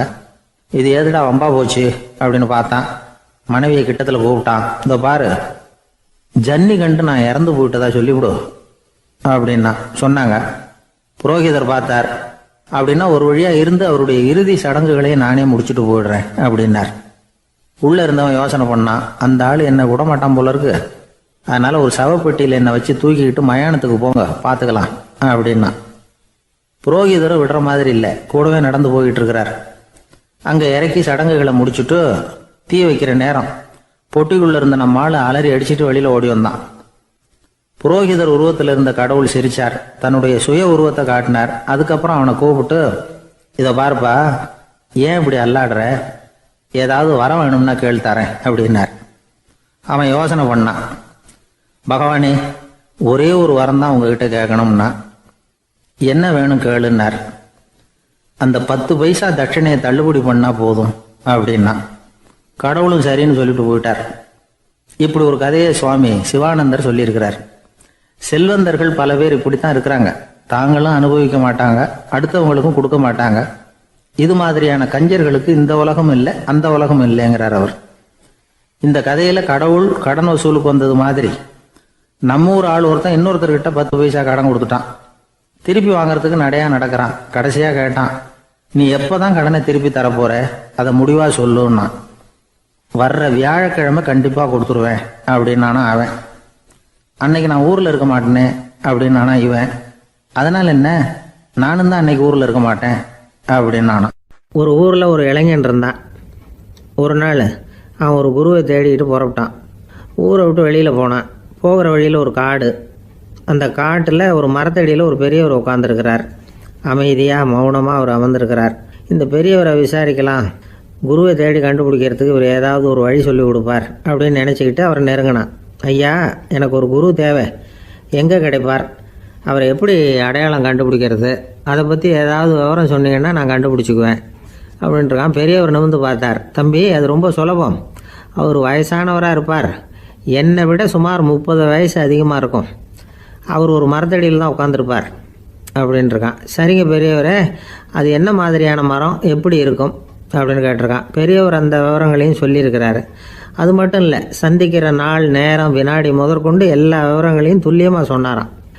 இவ்வளவு விவரங்களை இவரால் எப்படி சொல்ல முடியுது அப்படின்னு இவனுக்கு ஆச்சரியம். இருந்தாலும் அந்த பெரியவர் கடைசியாக ஒரு விவரம் சொன்னார். அது என்ன தெரியுமா, எப்படியும் நீ அவரை சந்திக்கிறதுக்கு ஒரு 30 வருஷம் ஆகும் அப்படின்னு சொல்லிவிட்டாராம். ரொம்ப நன்றிங்க பெரியவரே அப்படின்னு சொல்லிவிட்டு அந்த இளைஞன் புறப்பட்டுருக்கான். இப்போ அவனுக்கு குரு பற்றின விவரம் எல்லாம் கிடைச்சிட்டுது, சந்திக்கிற நேரமும் தெரிஞ்சுட்டுது. ஆனால் 30 வருஷம் அவரை தேடி அலைய வேண்டியிருக்குமே. அவன் தேட ஆரம்பித்தான். காடு மலை எல்லாம் சுற்றி அலைஞ்சான். பல வருஷங்கள் தேடினான். அழுத்து போயிட்டான். கடைசியில் அவனுக்கும் வயசாகிட்டுது. கடைசியில் தன்னுடைய சொந்த ஊருக்கே திரும்பி போயிட்டு இருந்தான். அங்கே ஒரு மரத்தடியில் அவன் தேடிக்கிட்டு இருந்த குருநாதர் கிடைச்சார். யார் அவருன்னா, 30 வருஷத்துக்கு முன்னாடி வழி சொல்லி கொடுத்தாருல அதே பெரியவர். அவருக்கு இப்போ 30 வயசு அதிகமாக இருந்தது. அதே மரம். அன்னைக்கு பெரியவர் சொன்ன அடையாளம் இப்போ பொருத்தமாக இருந்தது. இப்போ அந்த பெரியவர் சொன்னார், சரியாக வந்து சேர்ந்துட்டேன், வா, உனக்காக தான் நான் இவ்வளவு காலமும் காத்துக்கிட்டு இருந்தேன் அப்படின்னாரான். என்ன சொல்கிறீங்கன்றிருக்கான். 30 வருஷத்துக்கு முன்னாடி என்கிட்ட வந்தியே, அப்போவே என் காலம் வந்து முடிஞ்சு போயிருந்தது. அப்போவே என்ன உனக்கு அடையாளம் தெரியல, அதனால் இவ்வளவு காலம் உனக்காக காத்துட்டு இருக்கும்படி ஆயிட்டுது அப்படின்னாராம். ஐயா, அப்போவே நீங்கள் சொல்லியிருக்கலாமே, இதுதான் 30 வருஷம் கழித்து நீ சந்திக்க போகிற இடம், நான் தான் உன்னுடைய குரு அப்படின்னு சொல்லியிருக்கலாமே அப்படின்ட்டுருக்கான். அந்த பெரியவர் சிரிச்சுக்கிட்டே இதுக்கு பதில் சொன்னாராம், நான் எவ்வளவோ விவரமாக தான் சொன்னேன், நீ சரியாக புரிஞ்சிக்கல. காரணம், அப்போ நீ போதுமான அளவுக்கு பக்குவம் பெற்றிருக்கவில்லை. அதனால் புரியும் சக்தி இல்லாமல் போயிட்டுதப்போ 30 ஆண்டு காலம் நீ அலைஞ்சு தெரிஞ்சிருக்கிற. அது காரணமாக இப்போ உனக்கு அந்த பக்குவம் வந்துட்டுது. அதனால தான் அடையாளம் காண முடிஞ்சது, நானே உன்னுடைய குரு அப்படின்னாராம். இதுலேருந்து என்ன தெரியுதுன்னா, ஆன்மீகத்தில் மாணவனாக சேர்றதுக்கு கூட ஒரு பக்குவத்தன்மை தேவைப்படுது. ஒரு பெரிய ஞானி, அவர்கிட்ட சீடனாக இருக்க ஒருத்தன் வந்தான், எதிரில் நின்னான். ஞானி அவனை வெகு நேரம் உற்று பார்த்தார். அப்புறம் சொன்னார், சீடனாக இருக்கிறது ரொம்ப சிரமம்னார். நான் தயாராக இருக்கிறேன்னா.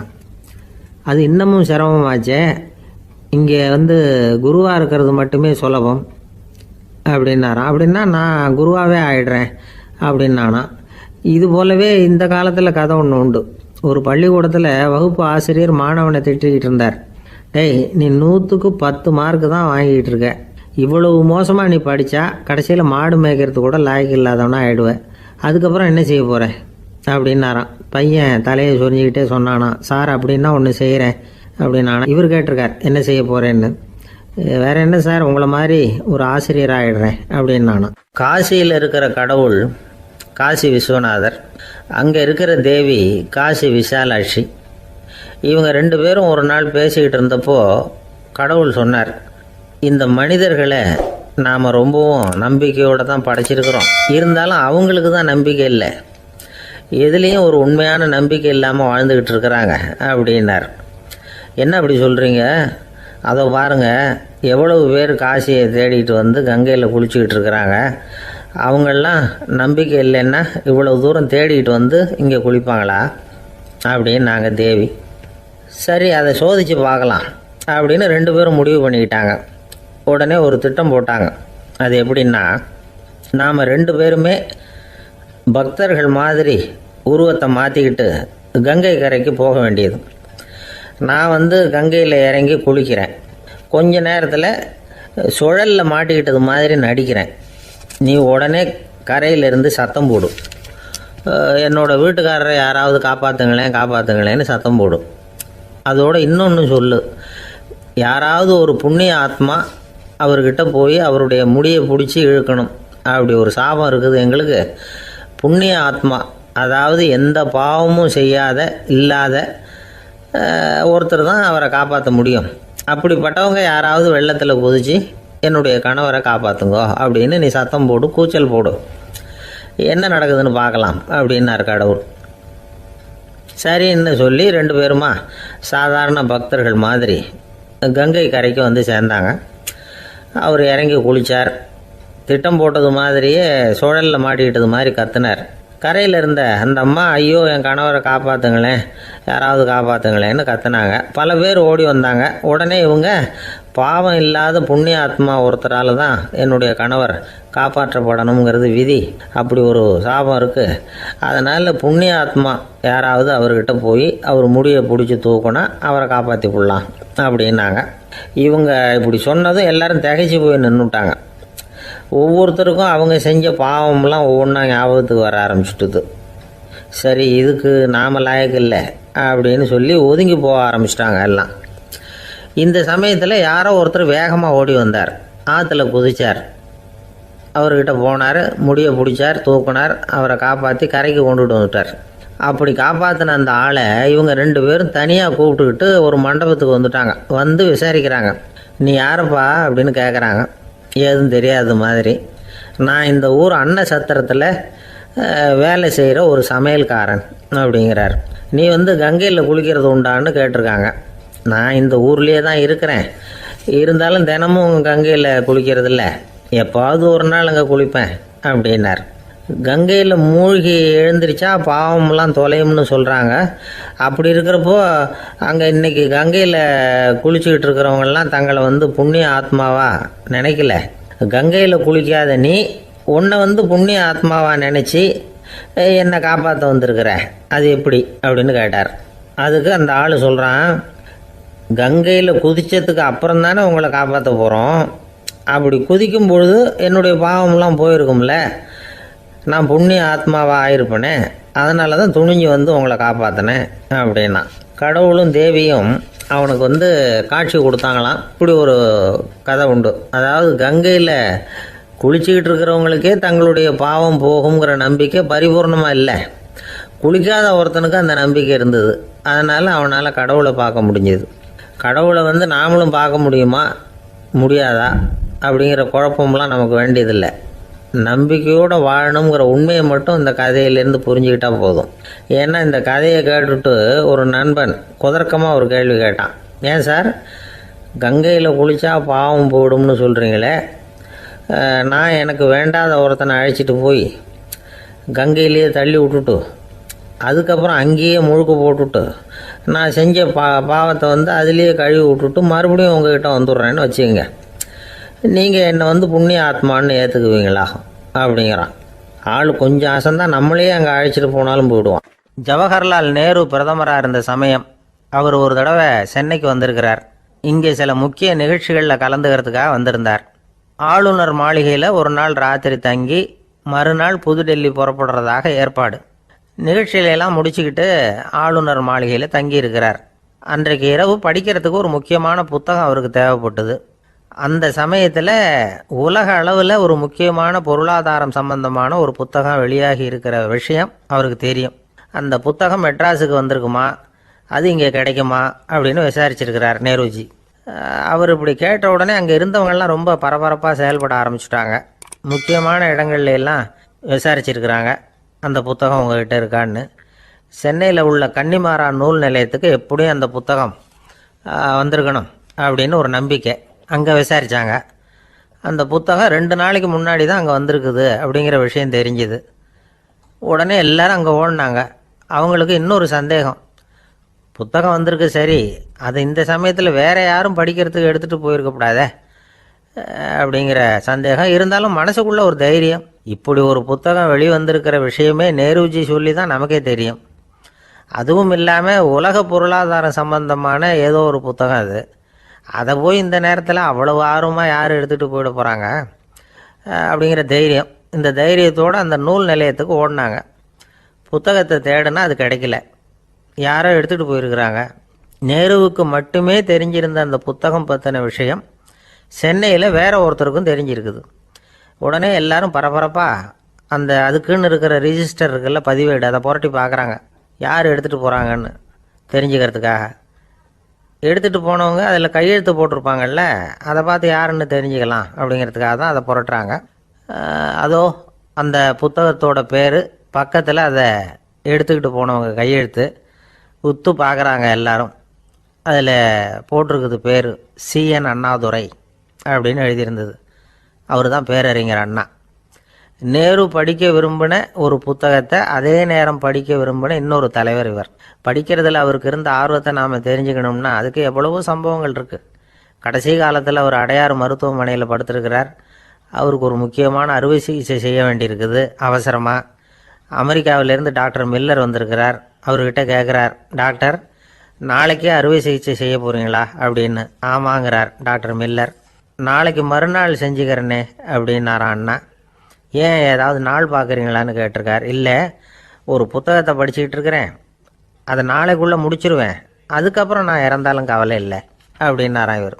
அவர் தான் அறிஞர் அண்ணா. சங்ககால நூல்கள்லேருந்து சமீபத்தில் வந்த நூல்கள் வரைக்கும் எல்லாம் அவர் படிச்சிருக்கிறார். ஒரு திருமண விழாவில் அவர் பேசும்பொழுது சொன்ன விஷயம் இது. சங்க காலத்தில் காதலியை மணக்க விரும்புகிறவனுக்கு அவனுடைய தந்தை வீர சோதனைகள்லாம் வைப்பார். போய் புலிப்பல் கொண்டுக்கிட்டு வா, அப்போ தான் என் பொண்ணை கொடுப்பேன் அப்படின்னு சொல்லுவார். காதலன் உடனே காட்டுக்கு போவான், ஒரு புலியை கொன்று அதனுடைய பல்லை கொண்டுக்கிட்டு வருவான். அதை வீர பதக்கத்தில் பதிச்சு அவனுக்கு மாமனார் சூட்டுவார் கல்யாண சமயத்தில். இப்போலாம் காதலன் கிட்ட அப்படி சொல்ல முடியாது. இப்போலாம் காதலன் கிட்ட காட்டுக்கு போய் புலிப்பல் கொண்டுக்கிட்டு வான்னு யாராவது சொன்னால் புலி தான் மாப்பிள்ளையாக வந்து சேரும் அப்படின்னார். ஒரு விவசாயி விதைக்கிறதுக்காக வயல்வெளி பக்கம் போகிறார். விதைகளை அள்ளி வீசினார். அப்போ என்ன ஆச்சுன்னா, சில விதைகள் வந்து பாதை ஓரத்தில் விழுந்தது, சில விதைகள் முள் செடிகள் மண்டி இருந்த புதருக்கு இடையில் விழுந்தது, சில விதைகள் நல்ல நிலத்தில் விழுந்தது. பாதை ஓரத்தில் விழுந்த விதை என்ன ஆச்சுன்னா அதெல்லாம் பறவைகள் கண்ணில் போட்டுவிட்டுது. உடனே வந்து உட்காந்து கொத்தி தின்னுட்டு போட்டுது. அதிகமாக மண் இல்லாத பாறை பகுதியில் விழுந்த விதையெல்லாம் லேசாக வேர் விட்டு முளைக்க ஆரம்பிச்சிது. அதுக்கப்புறம் வேர் கீழேயும் ஆழமாக போக முடியல, மேலேயும் சூரிய வெப்பம் அதிகம் தாங்க முடியல, எல்லாம் காஞ்சி கருகி போட்டுது.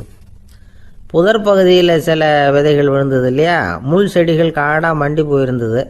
அதனால் முளைச்சி வர்ற செடிக்கு நெருக்கடி அதிகமாக போட்டுது, சரியாக வளர முடியல, விளைச்சலும் சரியாக இல்லை. நல்ல நிலத்தில் விழுந்த விதைகள் மட்டும் நல்லா முளைச்சிது, நல்லா வளர்ந்தது, விளைச்சலும் பிரமாதமாக இருந்தது. இந்த கதையை சொல்லிவிட்டு கேட்க செவியுள்ளோர் கேட்கட்டும் அப்படிங்கிறார் இயேசு பெருமான். ஆமாம், இயேசு கடலில் நின்ற படகு ஒன்றில் உட்காந்துருக்கிறார். கடற்கரையில் ஏராளமான மக்கள் உட்காந்துருக்கிறாங்க. அந்த சமயத்தில் தான் இயேசு வந்து ஓமைகள் மூலமாக மக்களுக்கு பல உண்மைகளை சொல்லிகிட்டு இருக்கிறார். மக்கள் அந்த கதையை கேட்டுட்டு ஒன்றும் புரியாமல் முழிக்கிறாங்க. அதை கவனித்த இயேசு அந்த ஓமையை விளக்க ஆரம்பித்தார். இதில் அந்த விதைக்கிறவர் தான் இறைவன். அவருடைய வார்த்தைகளை விதைக்கிறார். அந்த வார்த்தைகளை கேட்கிற மக்கள் அந்த விழுந்த விதைகள் மாதிரி 4 வகையானவர்கள். சில பேர் பாதை ஓரத்தில் விழுந்த விதைகள் மாதிரி இறைவன் வார்த்தைகளை அவங்க கேட்குறாங்க. ஆனால் தீய எண்ணங்கள் செய்கைகள் மூலமாக விதைக்கப்பட்ட வார்த்தைகள் அழிஞ்சு போடுது. இறைவன் வார்த்தைகளை கேட்ட உடனே மகிழ்ந்து போய் உடனே சில பேர் அதை ஏற்றுக்கிறாங்க. இவங்கெல்லாம் அந்த பாறை பகுதியில் விழுந்த விதைகள் மாதிரி. அதனால் இவங்கெல்லாம் வேறு இல்லாதவங்க, கொஞ்ச காலத்துக்கு இறை வார்த்தைகளுக்கு கீழ்ப்படிந்து நடப்பாங்க. அதனால் ஏதாவது இடைஞ்சல் ஏற்பட்டால் உடனே தடுமாறுவாங்க. தங்கள்கிட்ட இருக்கிற நல்ல பண்புகளை விட்டுட்டு பாவ வழிகளுக்கு போயிடுவாங்க. முள் செடிகளுக்கு இடையில விழுந்த விதைகள் மாதிரி உள்ளவங்க யாருன்னா, இவங்களுக்கு உலக கவலை உண்டு, செல்வத்தின் மீது மயக்கம் உடையவர்கள், உலக ஆசைகள் இவங்களுக்குள்ளே பூந்துடுறதுனால அங்கே இருக்கிற நல்ல பண்புகள் வந்து மறைஞ்சு போயிடுது. அதனால் அவங்களும் உபயோகம் இல்லாதவங்களாக ஆயிடுறாங்க. நல்ல மனிதர்கள் நல்ல நிலத்தில் விழுந்த விதைகளுக்கு ஒப்பானவர்கள். இவங்க வந்து இறை வார்த்தையை கேட்குறாங்க, அதை ஏற்றுக்கிறாங்க, அவங்களும் நல்லபடியாக வாழுறாங்க, அடுத்தவங்களுக்கும் உபயோகமாக இருப்பாங்க. இதுதான் இயேசு சொன்ன விளக்கம். நல்ல வார்த்தைகளை கேளுங்கள், நல்ல வார்த்தைகளை ஏற்றுக்கொள்ளுங்கள், அடுத்தவங்களுக்கு உபயோகமாக இருங்க. இதுதான் பெரியவங்கள்லாம் நமக்கு சொல்லுகிற உபதேசம். ஒரு அப்பா தன்னுடைய மகனுக்கு உபதேசம் பண்ணார். இதை பாருப்பா, நல்ல வார்த்தைகளை கேட்கணும், எப்போதுமே மகன் வந்து அப்பா பேச்சை கேட்கறது நல்லது அப்படின்னாராம். நீ ஏதாவது ஒரு தப்பு பண்ணால் என் தலையில் ஒரு முடி நரைச்சி வெள்ளையாக போடும்பா, நீ செய்கிற ஒவ்வொரு தப்புக்கும் என் தலையில் ஒவ்வொரு முடி வெள்ளையாயிடும் அப்படின்னாராம். பையன் யோசிச்சான், அப்பா இப்போ தான் எனக்கு புரியுது, தாத்தாவோட தலைமுடி பூராவும் வெள்ளையாக இருக்கிறதுக்கு என்ன காரணம்ங்கிறது எனக்கு இப்போ தான் புரியுது அப்படின்னானா. ஒரு ராஜா இருந்தார். நாடு பூராவும் நிறைய மரங்களை நட்டு வளர்க்கணுங்கிறது அவரோட ஆசை. தானே அதுக்கு முன்மாதிரியாக இருக்கணும்னு நினைச்சார். அரண்மனையை சுற்றி மரங்களை நட்டு வளர்த்தார். இதை பார்த்துட்டு ஜனங்களும் அவங்கவுங்க வீட்டை சுற்றி மரக்கன்றுகளை நட்டு வளர்த்தாங்க. கொஞ்ச காலத்தில் ஊர் பூரா பசுமையாக மாறிச்சு. எல்லாருக்கும் சந்தோஷமாக இருந்தது. இது ஒரு பக்கம் இருக்கட்டும். இப்போ நான் சொல்ல போகிற கதை வேற.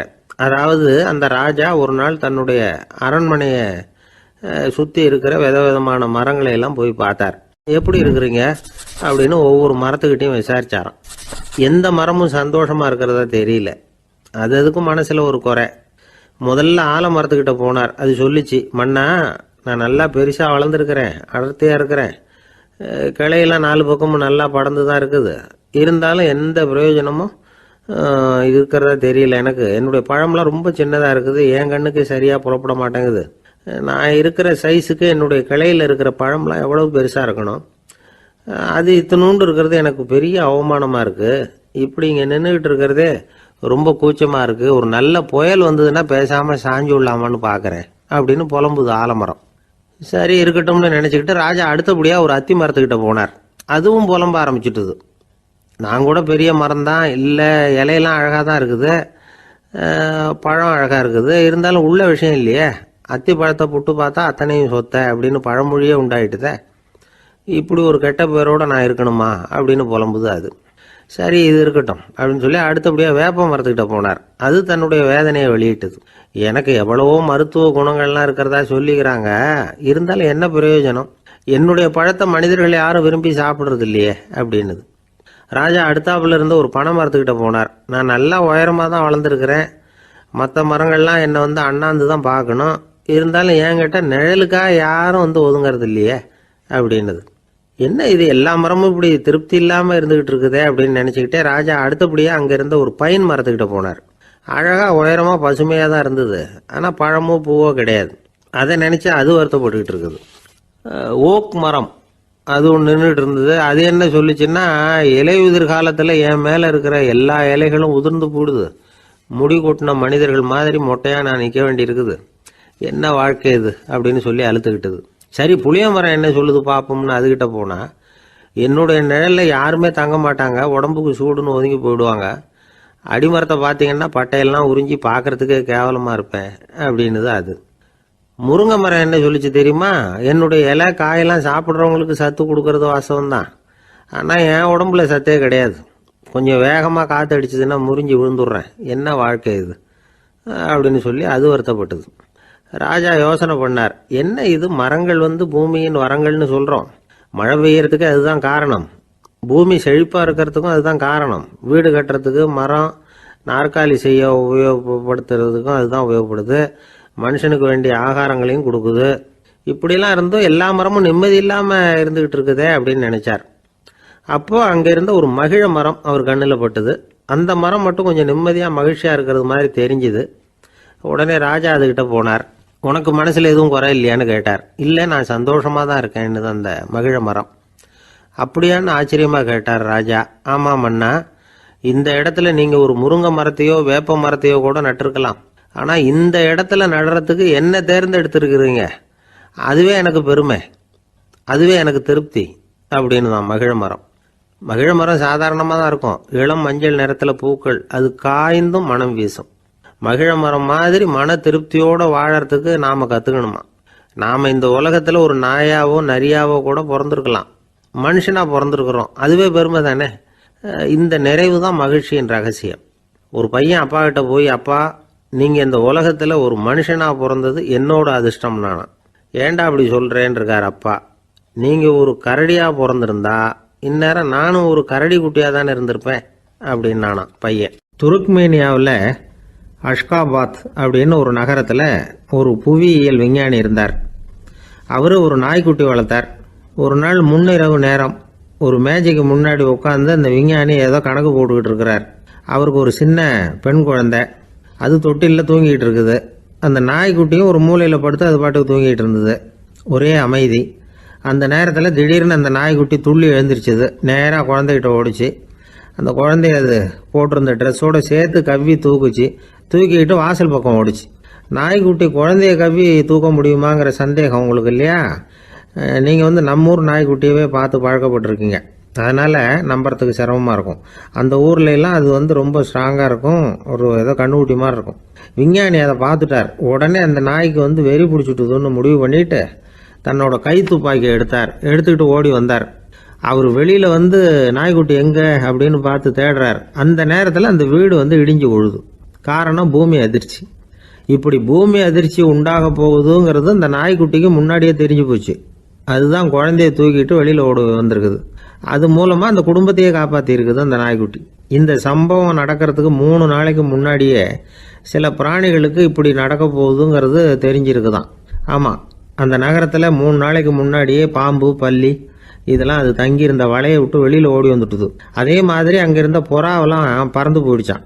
இதே மாதிரி யுகோஸ்லோவியாவில் கூட ஒரு நகரம், அங்கே ஒரு நாள் ராத்திரி ஒரு மிருக காட்சி சாலையில் திடீர்னு ஒரு பெரிய கலவரம், கூச்சல், குழப்பம். அங்கே இருந்த கழுதை, புலி, யானை, பறவை எல்லாம் கண்ணாபின்னான்னு கத்த ஆரம்பிச்சுட்டுது. நேர் யானை அதுக்குன்னு போட்டிருந்த தடுப்பையே தாண்டி குதித்து வெளியில் வந்துட்டுதான். மறுநாள் தான் எல்லாருக்கும் விஷயம் புரிஞ்சுது. அடுத்த நாள் காலையில் அங்கே பூமி அதிர்ச்சி உண்டாயிட்டுது. இப்போ பாருங்க, அதாவது மனுஷனை போய் தீர்க்க தரிசி அது இதுன்னு சொல்லிட்டு இருக்கிறோம், இவனை விட அது பரவாயில்லைன்னு தோணுது. அதாவது மிருகங்கள் ஒன்று நடக்க போகுதுங்கிறத முன்னாடியே புரிஞ்சுக்குதே. சரி, இதெல்லாம் எப்படி அது முன்கூட்டி புரிஞ்சுக்குது? அதுதான் படைப்பு ரகசியம். அதை கண்டுபிடிக்கிறதுக்கு தான் மனுஷன் ஆராய்ச்சி பண்ணிகிட்டு இருக்கிறான். விஞ்ஞானிகளோட ஆராய்ச்சியெல்லாம் ஒரு பக்கம் இருக்கட்டும், வீட்டுக்குள்ளேயே சில ஆராய்ச்சி பண்ணி பாருங்களேன். இப்போ சில யோசனை சொல்லி அதை சோதனை பண்ணி பாருங்க அப்படின்னு ஒருத்தர் சொன்னாராம். அதாவது இப்போ மழை வருமா வராதா அப்படின்னு தெரிஞ்சுக்கணுமா, உடனே ஒரு பூனைக்குட்டி பின்னாடியே மெதுவாக போய் அது என்ன செய்யுதுன்னு கவனித்து பார்க்கணும். பூனைக்குட்டி தன்னோட பாதத்தினால சுகத்தில் வந்து அப்படி கீறிக்கிட்டு இருக்கும். அப்படி கீறினா கண்டிப்பாக மழை வரும். சில சமயம் பூனைக்குட்டி அப்படி மல்லாந்து படுத்துக்கிட்டு பாதத்தை உயர தூக்கும், அப்படியும் இப்படியும் புரளும். இப்படி செஞ்சதுன்னா அன்னைக்கும் மழை இருக்காது. அதனால் முன்னாடி இருந்தது மழை வர்றதுக்கு அறிகுறி, இது மழை இல்லைங்கிறதுக்கு அறிகுறி. பறவைகள் பிராணிகள் இதுகளோட நடவடிக்கைகளை பார்த்துட்டு அதையெல்லாம் அடிப்படையாக வச்சு தான் காலநிலையை கண்டுபிடிக்கிற கருவிகளை கண்டுபிடிச்சிருக்கிறாங்க. வாத்து இருக்குல்ல, சில சமயம் தன்னோட அழகை தன்னோட இறகுகளில் அப்படியே புதைச்சிக்கும். அப்படி செஞ்சால் குளிர்காலம் வரப்போகுதுன்னு அர்த்தம். பருவநிலை குளிராக மாறப்போகுதுங்கிறதுக்கு இதுதான் அறிகுறி. சிட்டுக்குருவி இருக்குதுல்ல, அதெல்லாம் புழுதியில் உழுந்து புரளும், சிறகுகளை வந்து படபடன்னு அடிச்சுக்கும். அப்படி செஞ்சால் மழை வரப்போகுதுன்னு அர்த்தம். ஒன்று மட்டும் நாம் நல்லா தெரிஞ்சுக்கணும், இயற்கையின் சீற்றம்னு சொல்கிறோம் இல்லையா, இயற்கை ஏன் நம்ம மேலே கோவப்படுது? இயற்கையை நாம் அனுசரித்து போகிறதில்ல, அதனால் கோவப்படுது. காடுகளை அழிக்கப்படாது, விலங்குகளை கொல்லக்கூடாது, இயற்கை ஏற்படுத்தி வச்சிருக்கிற சமநிலையை கெடுக்கக்கூடாது. அதை புரிஞ்சுக்கிட்டு வாழ்ந்தோம்னா பூமியும் நடுங்காது, நாமளும் நடுங்க வேண்டிய அவசியம் இருக்காது. ஒருத்தர் இருந்தார், சாராய கடைக்கு போனாராம், நிறைய சாப்பிட்டார். அப்புறம் சொன்னார், இது ரொம்ப அற்புதமான சரக்கு போல் இருக்குது, உள்ளே போன உடனே இந்த பூமியே நடுங்கிறது மாதிரி இருக்குது எனக்கு அப்படின்னாராம். இதுக்கு கடைக்காரர் சொல்லியிருக்கார், நீங்கள் சாப்பிட்டது வெறும் பச்சை தண்ணி தாங்க, இப்போ ஏற்பட்டிருக்கிறது நிஜம் பூமி அதிர்ச்சி அப்படின்னாராம். பக்தின்னு சொல்கிறோம் இல்லையா, அது வந்து 3 வகைப்படும் அப்படிங்கிறார் ஒரு பெரியவர். அது என்ன 3 வகைன்னா, தெய்வ பக்தி, அடியார்கள் பக்தி, குரு பக்தி. அடியார் பக்தியை விட தெய்வ பக்தியை விட குரு பக்தி தான் ரொம்பவும் சிறந்ததுங்கிறார் அவர்.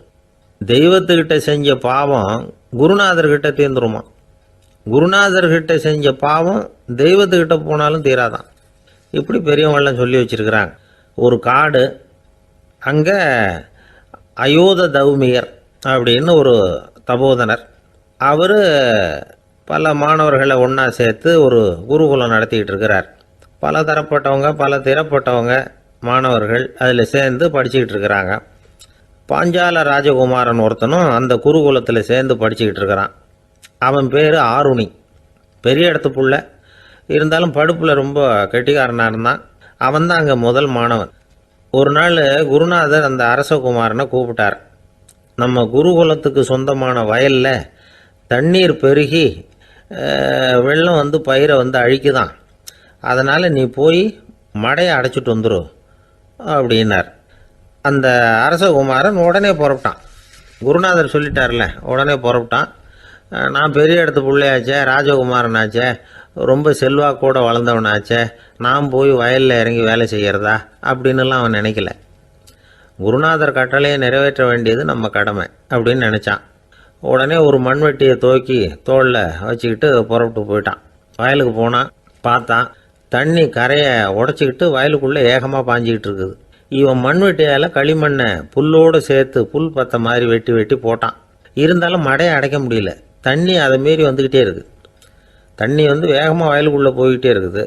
போடுற பத்தையெல்லாம் கரைஞ்சி கரைஞ்சி போயிட்டுருக்கு. இருந்தாலும் இவன் தன்னுடைய முயற்சியை கைவிடலை, வெட்டி வெட்டி போட்டுக்கிட்டே இருக்கிறான்.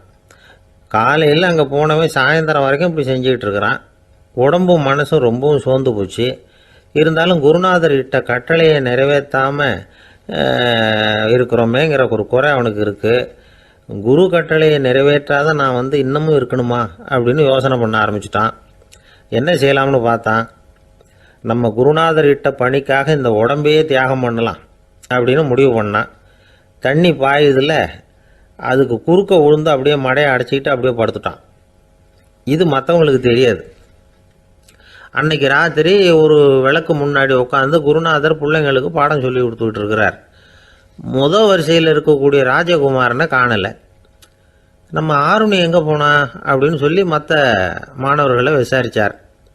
இப்போ அவங்க சொன்னாங்க, சுவாமி அவன் காலையில் வயலுக்கு வந்து மடையை அடைக்கிறதுக்காக போனான், நீங்கள் தான் போக சொன்னீங்க, இன்னும் திரும்பி வரல அப்படின்னு அவர் பையன். குருநாதர் உடனே ஒரு தீவெட்டி எடுத்துக்கிட்டு மாணவர்களை அழைச்சிக்கிட்டு வயலுக்கு போனார். அங்கே போய் பார்த்தா ஆளை காணும். ஆருணி ஆருணின்னு சொல்லி சத்தம் போட்டு கூப்பிட்டு பார்க்குறார். நான் இங்கே இருக்கேன் குருநாதா அப்படின்னு காலுக்கு அடியிலேருந்து ஒரு சத்தம் வருது. குனிஞ்சு பார்த்தா அவன் மடையில் படுத்துருக்கிறான். என்னப்பா இதுன்னார். காலையிலேருந்து இந்த மடையை அடைச்சி பார்த்தேன் சுவாமி, முடியல, அதனால் இப்படி குறுக்க படுத்துட்டேன், என்னை தாண்டறதுக்கு பயந்து போய் தண்ணியே தேங்கி நின்றுட்டுது அப்படின்னா. அவனுடைய குரு பக்தியையும் அவனை தாண்டறதுக்கு அஞ்சு நிற்கிற தண்ணி தேக்கத்தையும் பார்த்துட்டு எல்லாரும் ரொம்ப ஆச்சரியப்பட்டு போயிட்டாங்களாம். ஆறுனே எழுந்திரிச்சு வா அப்படின்னு கூப்பிட்டாராம் குருநாதர். அவன் தண்ணீரை பொழந்துக்கிட்டு எழுந்திரிச்சு வந்தானான்.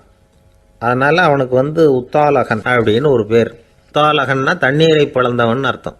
அந்த உத்தாலகன் மாதிரி இந்த காலத்து மாணவர்களுக்கும் குரு பக்தி வேணும் அப்படின்னு சொன்னோம் ஒரு பள்ளிக்கூடத்தில். உடனே நிறைய மாணவர்கள் எழுந்திரிச்சு நின்னாங்க. சார், நீங்கள் எங்களை இன்னமும் சரியாக புரிஞ்சுக்கலன்னு நினைக்கிறோம். அன்னைக்காவது ஒருத்தன் அப்படி இருந்தான், இன்னைக்கு ஏகப்பட்ட உத்தாலகர்கள் இருக்கிறோம். எங்கள் வாத்தியார் கட்டளையிட்டா இப்போவே அது மாதிரி வயலுக்கு போய் மடையில் குறுக்கப்படுத்துக்கிறதுக்கு இந்த வகுப்பில் உள்ள அத்தனை பேரும் தயாராக இருக்கிறோம் அப்படின்னாங்க. அப்படியா அப்படின்னு சொல்லி கேட்டோம் ரொம்ப சந்தோஷமாக. ஒருத்தன் ரொம்ப அடக்கமாக எழுந்திரிச்சான். அப்புறம் சொன்னான், ஆமாம் சார், வகுப்பில் இவர் நடத்துகிற பாடத்தை கேட்டுக்கிட்டு இருக்கிறத விட பேசாமல் போய் மடையில் படுத்துடுறது ஒன்றும் கஷ்டமான காரியமாக இருக்காது. அதனால தான் எல்லாரும் அங்கே போகிறேன்னு சொல்கிறோம் அப்படிங்கிறான். ஐயா, உங்கள் பேரை தொடர்ந்து தினம் கேட்டுக்கிட்டு இருக்கிறேன் அப்படின்னார் ஒருத்தர். தொடர்ந்து கேட்குறீங்களே, உங்களுக்கு காது வலிக்கலையா அப்படின்னு கேட்டோம். பேசுகிற உங்களுக்கே வாய் வலிக்கலை அப்படிங்கிறப்போ கேட்குற எங்களுக்கு எப்படி காது வலிக்கும் அப்படின்னார். நம்ம உடம்புல ஒரு அதிசயம் என்ன தெரியுமா? ரொம்ப நேரம் நாம் நடக்கிறோம்னு வச்சுக்கோங்க, கால் வலிக்கும். ரொம்ப நேரம் வேலை செஞ்சால் கை வலிக்கும், உடம்பு வலிக்கும். ரொம்ப நேரம் பார்த்துக்கிட்டே இருந்தால் கண்ணு வலிக்கும். ரொம்ப நேரம் பேசிக்கிட்டே இருந்தால் வாய் கூட வலிக்கும். ஆனால் ரொம்ப நேரம் கேட்டுக்கிட்டே இருக்கிறதுனால காது வலிக்கிறது இல்லை. அதனால் கேட்கறதுக்கு முக்கியத்துவம் கொடுத்தாங்க நம்ம பெரியவங்க. திருவள்ளுவர் தேவையில்லாமல் வார்த்தைகளை உபயோகப்படுத்த மாட்டார்.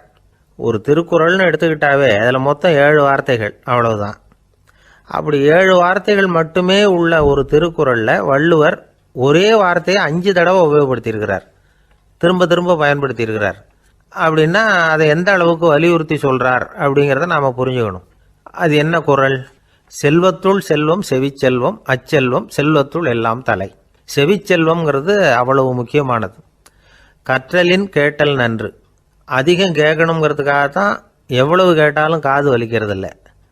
குறைச்சலாக பேசணும், அதிகமாக கேட்கணும். இன்னொரு விஷயம் கவனிங்க, நம்ம உடம்புல கண்ணுக்கு மூடி இருக்குது, எதையாவது நாம் பார்க்க விரும்பலைன்னா உடனே கண்ணை மூடிக்கலாம். நம்ம வாய்க்கு மூடி இருக்குது, பேச விருப்பம் இல்லையா, வாயை மூடிக்கலாம். மூக்குக்கு கூட மூடிக்கிற வசதி இருக்குது, எதையாவது முகர விருப்பம் இல்லையா, மூச்சை அடக்கிக்கலாம். ஆனால் பாருங்கள், காதுக்கு மூடி கிடையாது, அதை கையால் தான் மூட முடியும். யார் என்ன சொன்னாலும் அது நல்லதோ கெட்டதோ காதில் விழுந்துக்கிட்டு தான் இருக்கும். அறிவு தான் நல்ல விஷயங்களை எடுத்துக்கிட்டு கெட்ட விஷயங்களை விட்டுடணும். நல்ல கருத்துக்கள் நம்ம காதில் நிறைய விழுந்துக்கிட்டே இருக்கணும். அதை கேட்டு நாம் நல்லபடியாக வாழணுங்கிறது தான் படைப்பின் விருப்பம். ஆன்மீகவாதிகள் கூட ஒன்று சொல்லுவாங்க, அதாவது ஆன்மீக பாதையில் நீங்கள் முன்னேறணும்னா முதல்ல சிரவணம் செய்யணும்பாங்க. அதாவது பெரியவங்க சொல்கிற நல்ல கருத்துக்களை கேட்கணும் அப்படின்னு அதுக்கு அர்த்தம். அதனால் யார் நல்ல கருத்துக்களை சொன்னாலும் அதை காது கொடுத்து கேளுங்க. இவ்வளவு கருத்துக்களையும் நம்ம நேயர் ஒருத்தர்கிட்ட சொல்லிகிட்டு இருந்தோம். அவரும் சரி சரின்னு தலையாடிக்கிட்டே இருந்தார். அப்புறம் சொன்னார், நீங்கள் சொல்கிறது சரிதான் சார், காதுக்கு மூடி இல்லைங்கிறது ரொம்ப சரி. அதனால தான் உங்கள் தகவல் கூட நாங்கள் விரும்புகிறோமோ இல்லையோ தினம் காதில் விழுந்துக்கிட்டு இருக்குது அப்படின்னார். எங்களுக்கு ரொம்ப பெருமையாக இருந்தது. அப்படியா அப்படின்னோம். ஆனாலும் என்ன மாதிரி சில பேர் நீங்கள் தகவல் சொல்கிற சமயத்தில் காதில் மூடி இல்லையேன்னு சொல்லி கவலைப்படுறதில்ல சார் அப்படின்னார். ஏன்னு கேட்டோம். காதை மூடுறதுக்கு தானே வசதி இல்லை, ரேடியோவை மூடுறதுக்கு வசதி இருக்குதுல்ல, அதனால் டக்குன்னு அதை மூடி வச்சுருவோம் அப்படின்னார். கங்கை கரை தோட்டம் பக்கத்தில் ஒரு ஆசிரமம், அங்கே ஒரு பெரியவர் தங்கியிருக்கிறார். அவர் தான் ராமகிருஷ்ண பரமஹம்சர். அந்த ஆசிரமம் இருந்த இடம் கரக்பூர். வங்காளத்தில் பொதுவாக எல்லாரும் மீன் சாப்பிட்றது உண்டு. கங்கையில் குளிச்சுட்டு கையில் ஒரு மீனோடு வர்றது வழக்கம். இவர் இருக்கிற இடத்துக்கு கங்கையில் படகு வழியாக வரணும். அப்படி தான் எல்லோரும் வருவாங்க. வர்றவங்கள ஒன்று கூட்டி ஆன்மீக விஷயங்களை பற்றி பேசிக்கிட்டு இருப்பார். ஒவ்வொரு நாள் ஒவ்வொருத்தர் நகரத்துக்கு போகணும், வரும்பொழுது மீன் கொண்டுகிட்டு வரணும். அதுக்கு ஒரு அட்டவணையே உண்டு ஆசிரமத்தில். அது பிரகாரம் ஒரு நாள் சுவாமி யோகானந்தர் படகில் போனார். படகை செலுத்தினவங்க ராமகிருஷ்ணரையும் சுவாமி யோகானந்தரையும் மற்றவங்களையும் பித்தர்கள் அப்படின்னு சொல்லி ஏளனமாக பேசினாங்க. அவங்க என்ன பைத்தியம் பிடிச்சவங்க அப்படிங்கிறது மாதிரி. சுவாமி யோகானந்தருக்கு ரொம்ப மென்மையான இதயம். இவங்க இப்படி கண்ணாபின்னான்னு பேசுகிறத பார்த்தா மீனை வாங்கிட்டு திரும்புகிறப்போ என்ன நடக்குமோ அப்படிங்கிற பயம் வேற வந்துட்டுது அவருக்கு. அவ்வளவு மென்மையானவர்.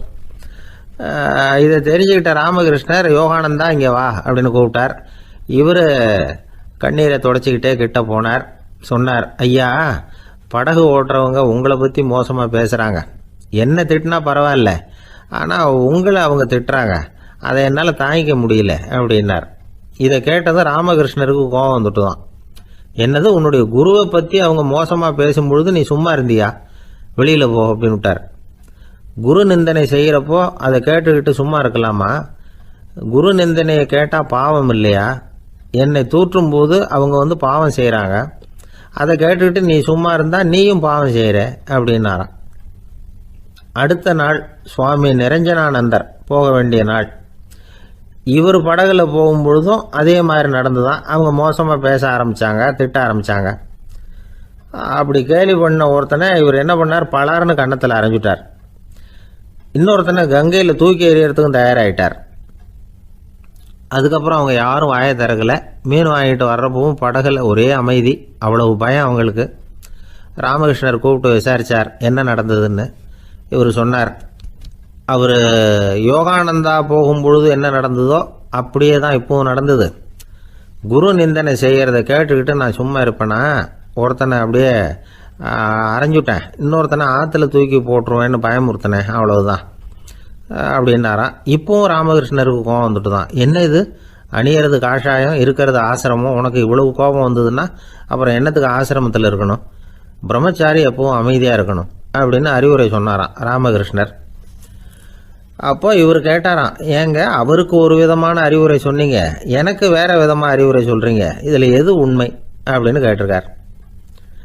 இதுக்கு ராமகிருஷ்ணர் சொன்ன பதில் என்னென்னா, அட அசடே, சக்கரத்தில் காற்று அதிகமாக இருந்தால் குறைக்கணும், குறைச்சலாக இருந்தால் கூட்டணும்.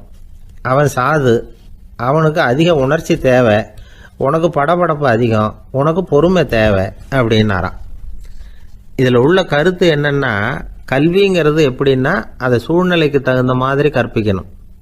எல்லாருக்கும் ஒரே மாதிரி கற்பிக்கக்கூடாது. கேட்குறவர் தகுதி, புரிஞ்சுக்கிற திறமை, இதை பொறுத்து கல்வி அமையணும். ஆரம்ப காலத்தில் ஒரு குரு, அப்போ ஒரு சீடன் இருந்தான். அது வேடிக்கையான குரு, வேடிக்கையான சீடன். ஒரு ஆசிரமம். ஒரு நாள் ஒருத்தன் அவசரமாக அந்த குருவை தேடி வந்திருக்கிறான். என்ன விஷயம்னு விசாரித்தார் குரு. உங்கள் சீடர் என்னை அடிச்சுட்டார் அப்படின்னு புகார் பண்ணானான் அந்த ஆள். குரு சீடனை கூப்பிட்டார். அடிச்சியா இந்த ஆளை அப்படின்னு கேட்டாரான். ஆமான் இருக்கான் சீடன். ஏன் அடிச்சே அப்படின்னு கேட்டாரான். இந்த ஆள் உங்களை பற்றி மட்டமாக பேசிவிட்டான், என்னால் அதை தாங்கிக்க முடியல, அதனால தான் அடிச்சுட்டேன்ருக்கான். அப்படி என்ன பேசினா அப்படின்னு கேட்டாரான். உன்னுடைய குருநாதர் இப்போல்லாம் அர்த்தமில்லாமல் பேச ஆரம்பிச்சுட்டார் அப்படின்னு சொல்லிவிட்டான், அதனால தான் அடிச்சுட்டேன் அப்படின்னு நானான். அதுக்காக அடித்தே அப்படின்னாரான். நான் அதுக்காக அடிக்கலை குருவே, இப்பெல்லாம் நீங்கள் அர்த்தம் இல்லாமல் பேசுகிறதாக அவன் சொல்கிறான், அப்படின்னா இதுவரைக்கும் நீங்கள் அர்த்தத்தோடு பேசினதாகத்தானே அர்த்தம், அது தப்பு தானே, அதனால தான் அடித்தேன் அப்படின்னு நானான். தேசத்து மேலேயும் தாய்மொழி பேர்லையும் செலுத்துற அன்புக்கு அபிமானம்னு பேர். தேசாபிமானம்னு சொல்றமே இதுதான். ஒரு கணவன் மனைவி பேர்ல காட்டுற அன்புக்கு காதல்னு பேரு. கடவுள் பேர்ல செலுத்துற அன்புக்கு பக்தின்னு பேரு. இப்படி அன்புல பல ரகம் இருக்கிறப்போ அதுல உள்ள வித்தியாசம் தெரியாம இடம் மாத்தி அன்பு காட்டினா இடைஞ்சல் தான். சரி, இந்த அன்பை பத்தி விஞ்ஞானம் என்ன சொல்லுது தெரியுமா? இதயத்தை பாதுகாக்கிறதுக்கு முக்கியமா தேவைப்படுற ஒண்ணு இந்த அன்புதான்னு சொல்லுது. நெதர்லாந்து விஞ்ஞானிகள் இதை ஆராய்ச்சி பண்ணியே கண்டுபிடிச்சிருக்கிறாங்க. கொஞ்சம் முயல் குட்டிகளை 2 பிரிவா பிரிச்சாங்க. 2 குரூப்புக்கும் கொழுப்பு அதிகமா உள்ள ஆகாரத்தையே கொடுத்துக்கிட்டு வந்தாங்க. ஆனா ஒரு குரூப்புக்கு வெறுமன ஆகாரத்தை கொடுத்ததோட சரி, இன்னொரு குரூப் முயல்களுக்கு ஆகாரம் கொடுத்ததோட நிறுத்திக்கல. அதுக்கு முன்னாடி கூண்டுகளை திறந்து விட்டு முயல்களை கொஞ்ச நேரம் எடுத்து கொஞ்சி விட்டு அதுக்கப்புறமா ஆகாரம் கொடுத்தாராம் ஆராய்ச்சியாளர். இந்த குரூப்புக்கு இதய பாதிப்பு 60% குறைச்சலா இருந்துதான். சில நோயாளிகளுக்கு ஹார்ட் அட்டாக் வந்தாலும் அதை தாங்கிக்கிட்டு குணமாகிற சக்தி அதிகமா இருக்குது. இது எப்படின்னு ஆராய்ச்சி பண்ணி பார்த்துருக்கிறாங்க. அவங்கெல்லாம் மனைவி தன் பேர்ல ரொம்ப அன்பா இருக்கிறதாக நினைக்கிறவங்களா இருக்கிறாங்களாம். இதய நோயாளிகள் பல பேரை சந்திச்சு இதய நோய் ஏற்பட என்ன காரணம்னு கேட்டிருக்கிறாங்க. அவங்க சொன்ன காரணம்லாம் சாப்பாடு சம்பந்தமா இல்லையா, மனைவி அன்பா இல்ல, இப்படிப்பட்ட காரணத்தை தான் சொல்றாங்களாம். அதனால இதயத்தை பாதுகாக்கணும்னு நினைக்கிறவங்க அடுத்தவங்க அன்பா இருக்கிறது மாதிரி பாத்துக்குங்க, அதுதான் முக்கியம். ஒருத்தர் முகம் பூரா பிளாஸ்டரி போட்டுட்டு வந்தார், ரொம்ப கோபமா. என்னங்க ஆச்சுன்னு விசாரிச்சேன். எல்லாம் உங்களாலதான் சார்னார். விவரமா சொல்லுங்களேன். என்ன உங்க தகவலை கேட்டுட்டு ஒரு பூனைக்குட்டியை கையில எடுத்தேன், அன்பா அதை தடவி கொடுக்கறதுக்காக. ஆனா அது முந்திக்கிட்டது, அது என் முகத்தை தடவி கொடுத்துட்டுது. முகம் பூரா நகை கீறல், அதுதான் இப்படி அப்படின்னார். ஒருத்தர் ரொம்ப அவசரமா போயிட்டு இருந்தார். எங்க சார் போறீங்கன்னு கேட்டோம். எனக்கு வேண்டியப்பட்ட ஒருத்தருக்கு குழந்தை பிறந்திருக்கிறதாக செய்தி வந்திருக்கு, அதுதான் ஆஸ்பத்திரிக்கு போயிட்டு இருக்கேன், பார்த்துட்டு வரலாம்னு அப்படின்னார். அப்படின்னா கொஞ்சம் இப்படி உட்காருங்க அப்படின்னோம். சில விவரம்லாம் சொல்கிறேன், கேட்டுட்டு போங்க அப்படின்னோம். உட்காந்தார். அப்புறம் சொல்ல ஆரம்பித்தோம். புதுசாக பிறந்திருக்கிற ஒரு குழந்தைய பார்க்க போகிறதுன்னா அது சாதாரண விஷயம் இல்லை. அதில் ரொம்பவும் கவனமாக நடந்துக்கணும். புது குழந்தைக்கு நோய் சுலபமாக தொற்றும். முக்கியமாக காற்று மூலமாக பரவுற நோய்கள் சுலபமாக வந்துடும். அதனால் நமக்கு உடம்பு சரியில்லைன்னா குழந்தைய விட்டு கொஞ்சம் தள்ளியே இருக்கிறது தான் நல்லது. பெரியவங்களை பொறுத்த வரைக்கும் சாதாரணமாக உள்ள ஒரு கிருமி கூட குழந்தைய பொறுத்த வரைக்கும் ரொம்ப மோசமான ஒரு கிருமியாக இருக்கும். சில வெளிநாடுகளில் எப்படி தெரியுமா, பிறந்த குழந்தை தூங்கிக்கிட்டு இருக்கிற ஒரு ரூமுக்கு போகணும்னா போகிறவங்க முகமூடி போட்டுக்கணும், காலணிகளை மாற்றிக்கணும், அவ்வளவு சுத்தமாக உள்ளே போய் பார்த்துட்டு வரணும். பொதுவாக சில ஆஸ்பத்திரிகளில் பார்த்தீங்கன்னா பார்வையாளர்கள் நேரத்தில் விசிட்டிங் ஹவர்ஸ் தாயை விட்டு குழந்தைய தனியாக பிரித்து வச்சுருவாங்க. எதுக்குன்னு நினைக்கிறீங்க? அந்த நேரம் பல பேர் வருவாங்க போவாங்க, அவங்க கை கால் சுத்தமாக இருக்காது. சுத்தம் இல்லாத கைகள் மூலமாக கிருமிகள் பரவும். சுத்தம் இல்லாத கைன்னா மண்ணு தூசி படிஞ்சிருக்கிற கை மட்டும் தான் அர்த்தம் இல்லை. சாலையில் கையை வீசிக்கிட்டு நடந்து வர்றீங்க, குழந்தைய பொறுத்த வரைக்கும் அது கூட சுத்தம் இல்லாத கை தான். தாயை தவிர மற்றவங்க குழந்தைய தூக்காமல் பார்த்துக்கிறது நல்லது. தாய் கூட அளவோட கொஞ்சிறதோட நிறுத்திக்கணும். புதுசாக ஒரு குழந்தைய பெற்றிருக்கிற பொண்ணுகிட்ட மற்ற தாய்மார்கள் ஏதாவது சொல்லிக்கிட்டே இருப்பாங்க. குழந்தைய அப்படி வளர்க்கணும் இப்படி வளர்க்கணும் அப்படின்னு ஏதாவது அட்வைஸ் பண்ணிக்கிட்டே இருப்பாங்க. இப்படி ஓவராக அறிவுரை பண்ணுறது அந்த பொண்ணை குழப்பி விட்டுரும். அதனால் அப்படிலாம் பண்ணக்கூடாது. அந்த பெண்ணே ஏதாவது கேட்டால் கூட டாக்டர் சொல்ல வேண்டிய விவரங்களை எல்லாம் நாமே சொல்லிக்கிட்டு இருக்கக்கூடாது. புதுசாக பிறந்திருக்கிற குழந்தைய மட்டும்தான் இப்படி பார்க்கணும்னு இல்லை. ஒரு நோயாளி குழந்தைய பார்க்க போகிறதுனா கூட ரொம்ப எச்சரிக்கையாக தான் நடந்துக்கணும். ஒரு தின்பண்டமோ விளையாட்டு சாமானோ அந்த குழந்தைக்கு நாம் வாங்கிட்டு போகிறதா வச்சுக்குவோம். அதை நேராக கொண்டுகிட்டு போய் அந்த குழந்தைகிட்டே கொடுக்கக்கூடாது. அதோட அப்பா அம்மா கிட்ட ரகசியமாக கொடுக்கலாம். அவங்க முடிவு பண்ணட்டும் குழந்தைகிட்ட அதை கொடுக்கலாமா வேண்டாமாங்கிறத. அவங்களுக்கு தான் தெரியும் அதோட மனசும் உடம்பும். உங்கள் அக்கறையை காட்டுறதா நினச்சிக்கிட்டு குழந்தை வாயில் எதையும் கொண்டுட்டு போய் போடாதீங்க. போகிறப்போ உங்கள் வீட்டு குழந்தையும் அழைச்சிட்டு போகாதீங்க. இது நோயை வாங்கிட்டு வந்துடும், அல்லது புதுசாக ஒரு நோயை அதுகிட்ட கொடுத்துட்டு வந்துடும். என்னதான் உங்களுக்கு பழக்கமான குழந்தையா இருந்தால் கூட அதுக்கு விருப்பம் இல்லைன்னா பேசக்கூடாது. அங்கே போய் அவங்க பள்ளிக்கூடத்தை ஞாபகப்படுத்திட்டு இருக்கக்கூடாது. நோயில் இருக்கிறப்ப ஸ்கூலை பற்றி பேச அது விரும்பாது. ஆஸ்பத்திரியை விட்டு வெளியில் புறப்படுறப்போ குழந்தைகிட்ட சொல்லணும்னு அவசியம் இல்லை. அதோட அப்பா அம்மா கிட்ட சொல்லிவிட்டு புறப்பட்டா போதும், குழந்தை கோபிச்சிக்காது.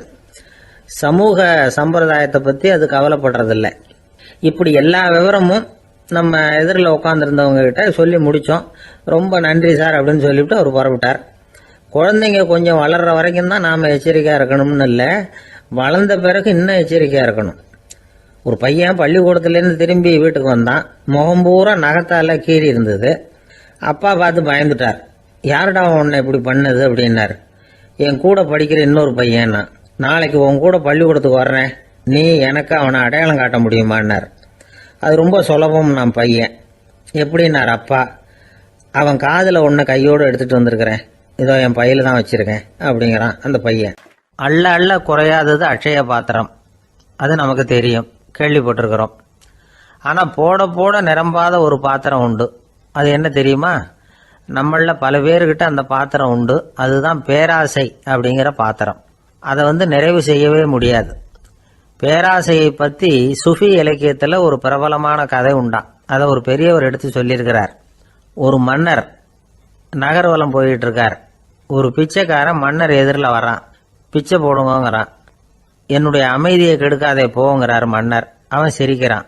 அரசே, உங்களுடைய அமைதி கெடக்கூடிய நிலையில் இருந்தால் அதுக்கு பேர் அமைதியே கிடையாது அப்படின்னு ஆனா. எதிரில் நிற்கிறது வெறும் பிச்சைக்காரன் இல்லை, யோகி அப்படிங்கிறத மன்னர் புரிஞ்சுக்கிட்டார். துறவியே, உங்களுக்கு என்ன வேணும்னாலும் கேளுங்க, கொடுக்குறேன்னாராம். அந்த துறவி மறுபடியும் சிரிக்கிறார். அரசே, உங்களால் முடியாததையெல்லாம் கொடுக்க முடியும்னு சத்தியம் செய்யாதீங்க அப்படின்னார். மன்னருக்கு கோபம் வந்துட்டுது. என்ன இவர் இப்படி சொல்றாரு அப்படின்னு நினைச்சார். நகர்வலத்தை பாதியிலேயே நிறுத்தினார். வாங்க அரண்மனைக்குன்னார். துறவியை அழைச்சிக்கிட்டு அரண்மனைக்கு வந்துட்டார். துறவி தன்கிட்ட இருந்த பிச்சை பாத்திரத்தை நீட்டினார். இது நிறைய எனக்கு பொற்காசுகள் வேணும் அப்படின்னாராம். அவ்வளவுதானா, இது ஒரு பெரிய காரியமா அப்படின்னு கையை தட்டினாராம் மன்னர். ஒரு பெரிய தாம்பாளம் நிறைய பொற்காசுகள் வந்து சேர்ந்தது. அதை அள்ளி போட்டார். போட போட அந்த பிச்சை பாத்திரம் நிரம்பவே இல்லை. பொற்காசுகள் போட போட அவ்வளவையும் உள்ள வாங்கிக்கிட்டே இருக்குது. அரசாங்க கஜானாவே காலி ஆயிட்டுது. மூட்டை மூட்டையா பொற்காசுகளை கொட்டி பார்த்துட்டாங்க. அது முழுங்கிக்கிட்டே இருக்குது. கடைசி வரைக்கும் அந்த பிச்சை பாத்திரம் வந்து நிரம்பவே இல்லை. அரசர்கிட்ட இருந்த கர்வம் போயிட்டுது. அப்படியே பொத்துன்னு துறவி காலில் விழுந்தார்.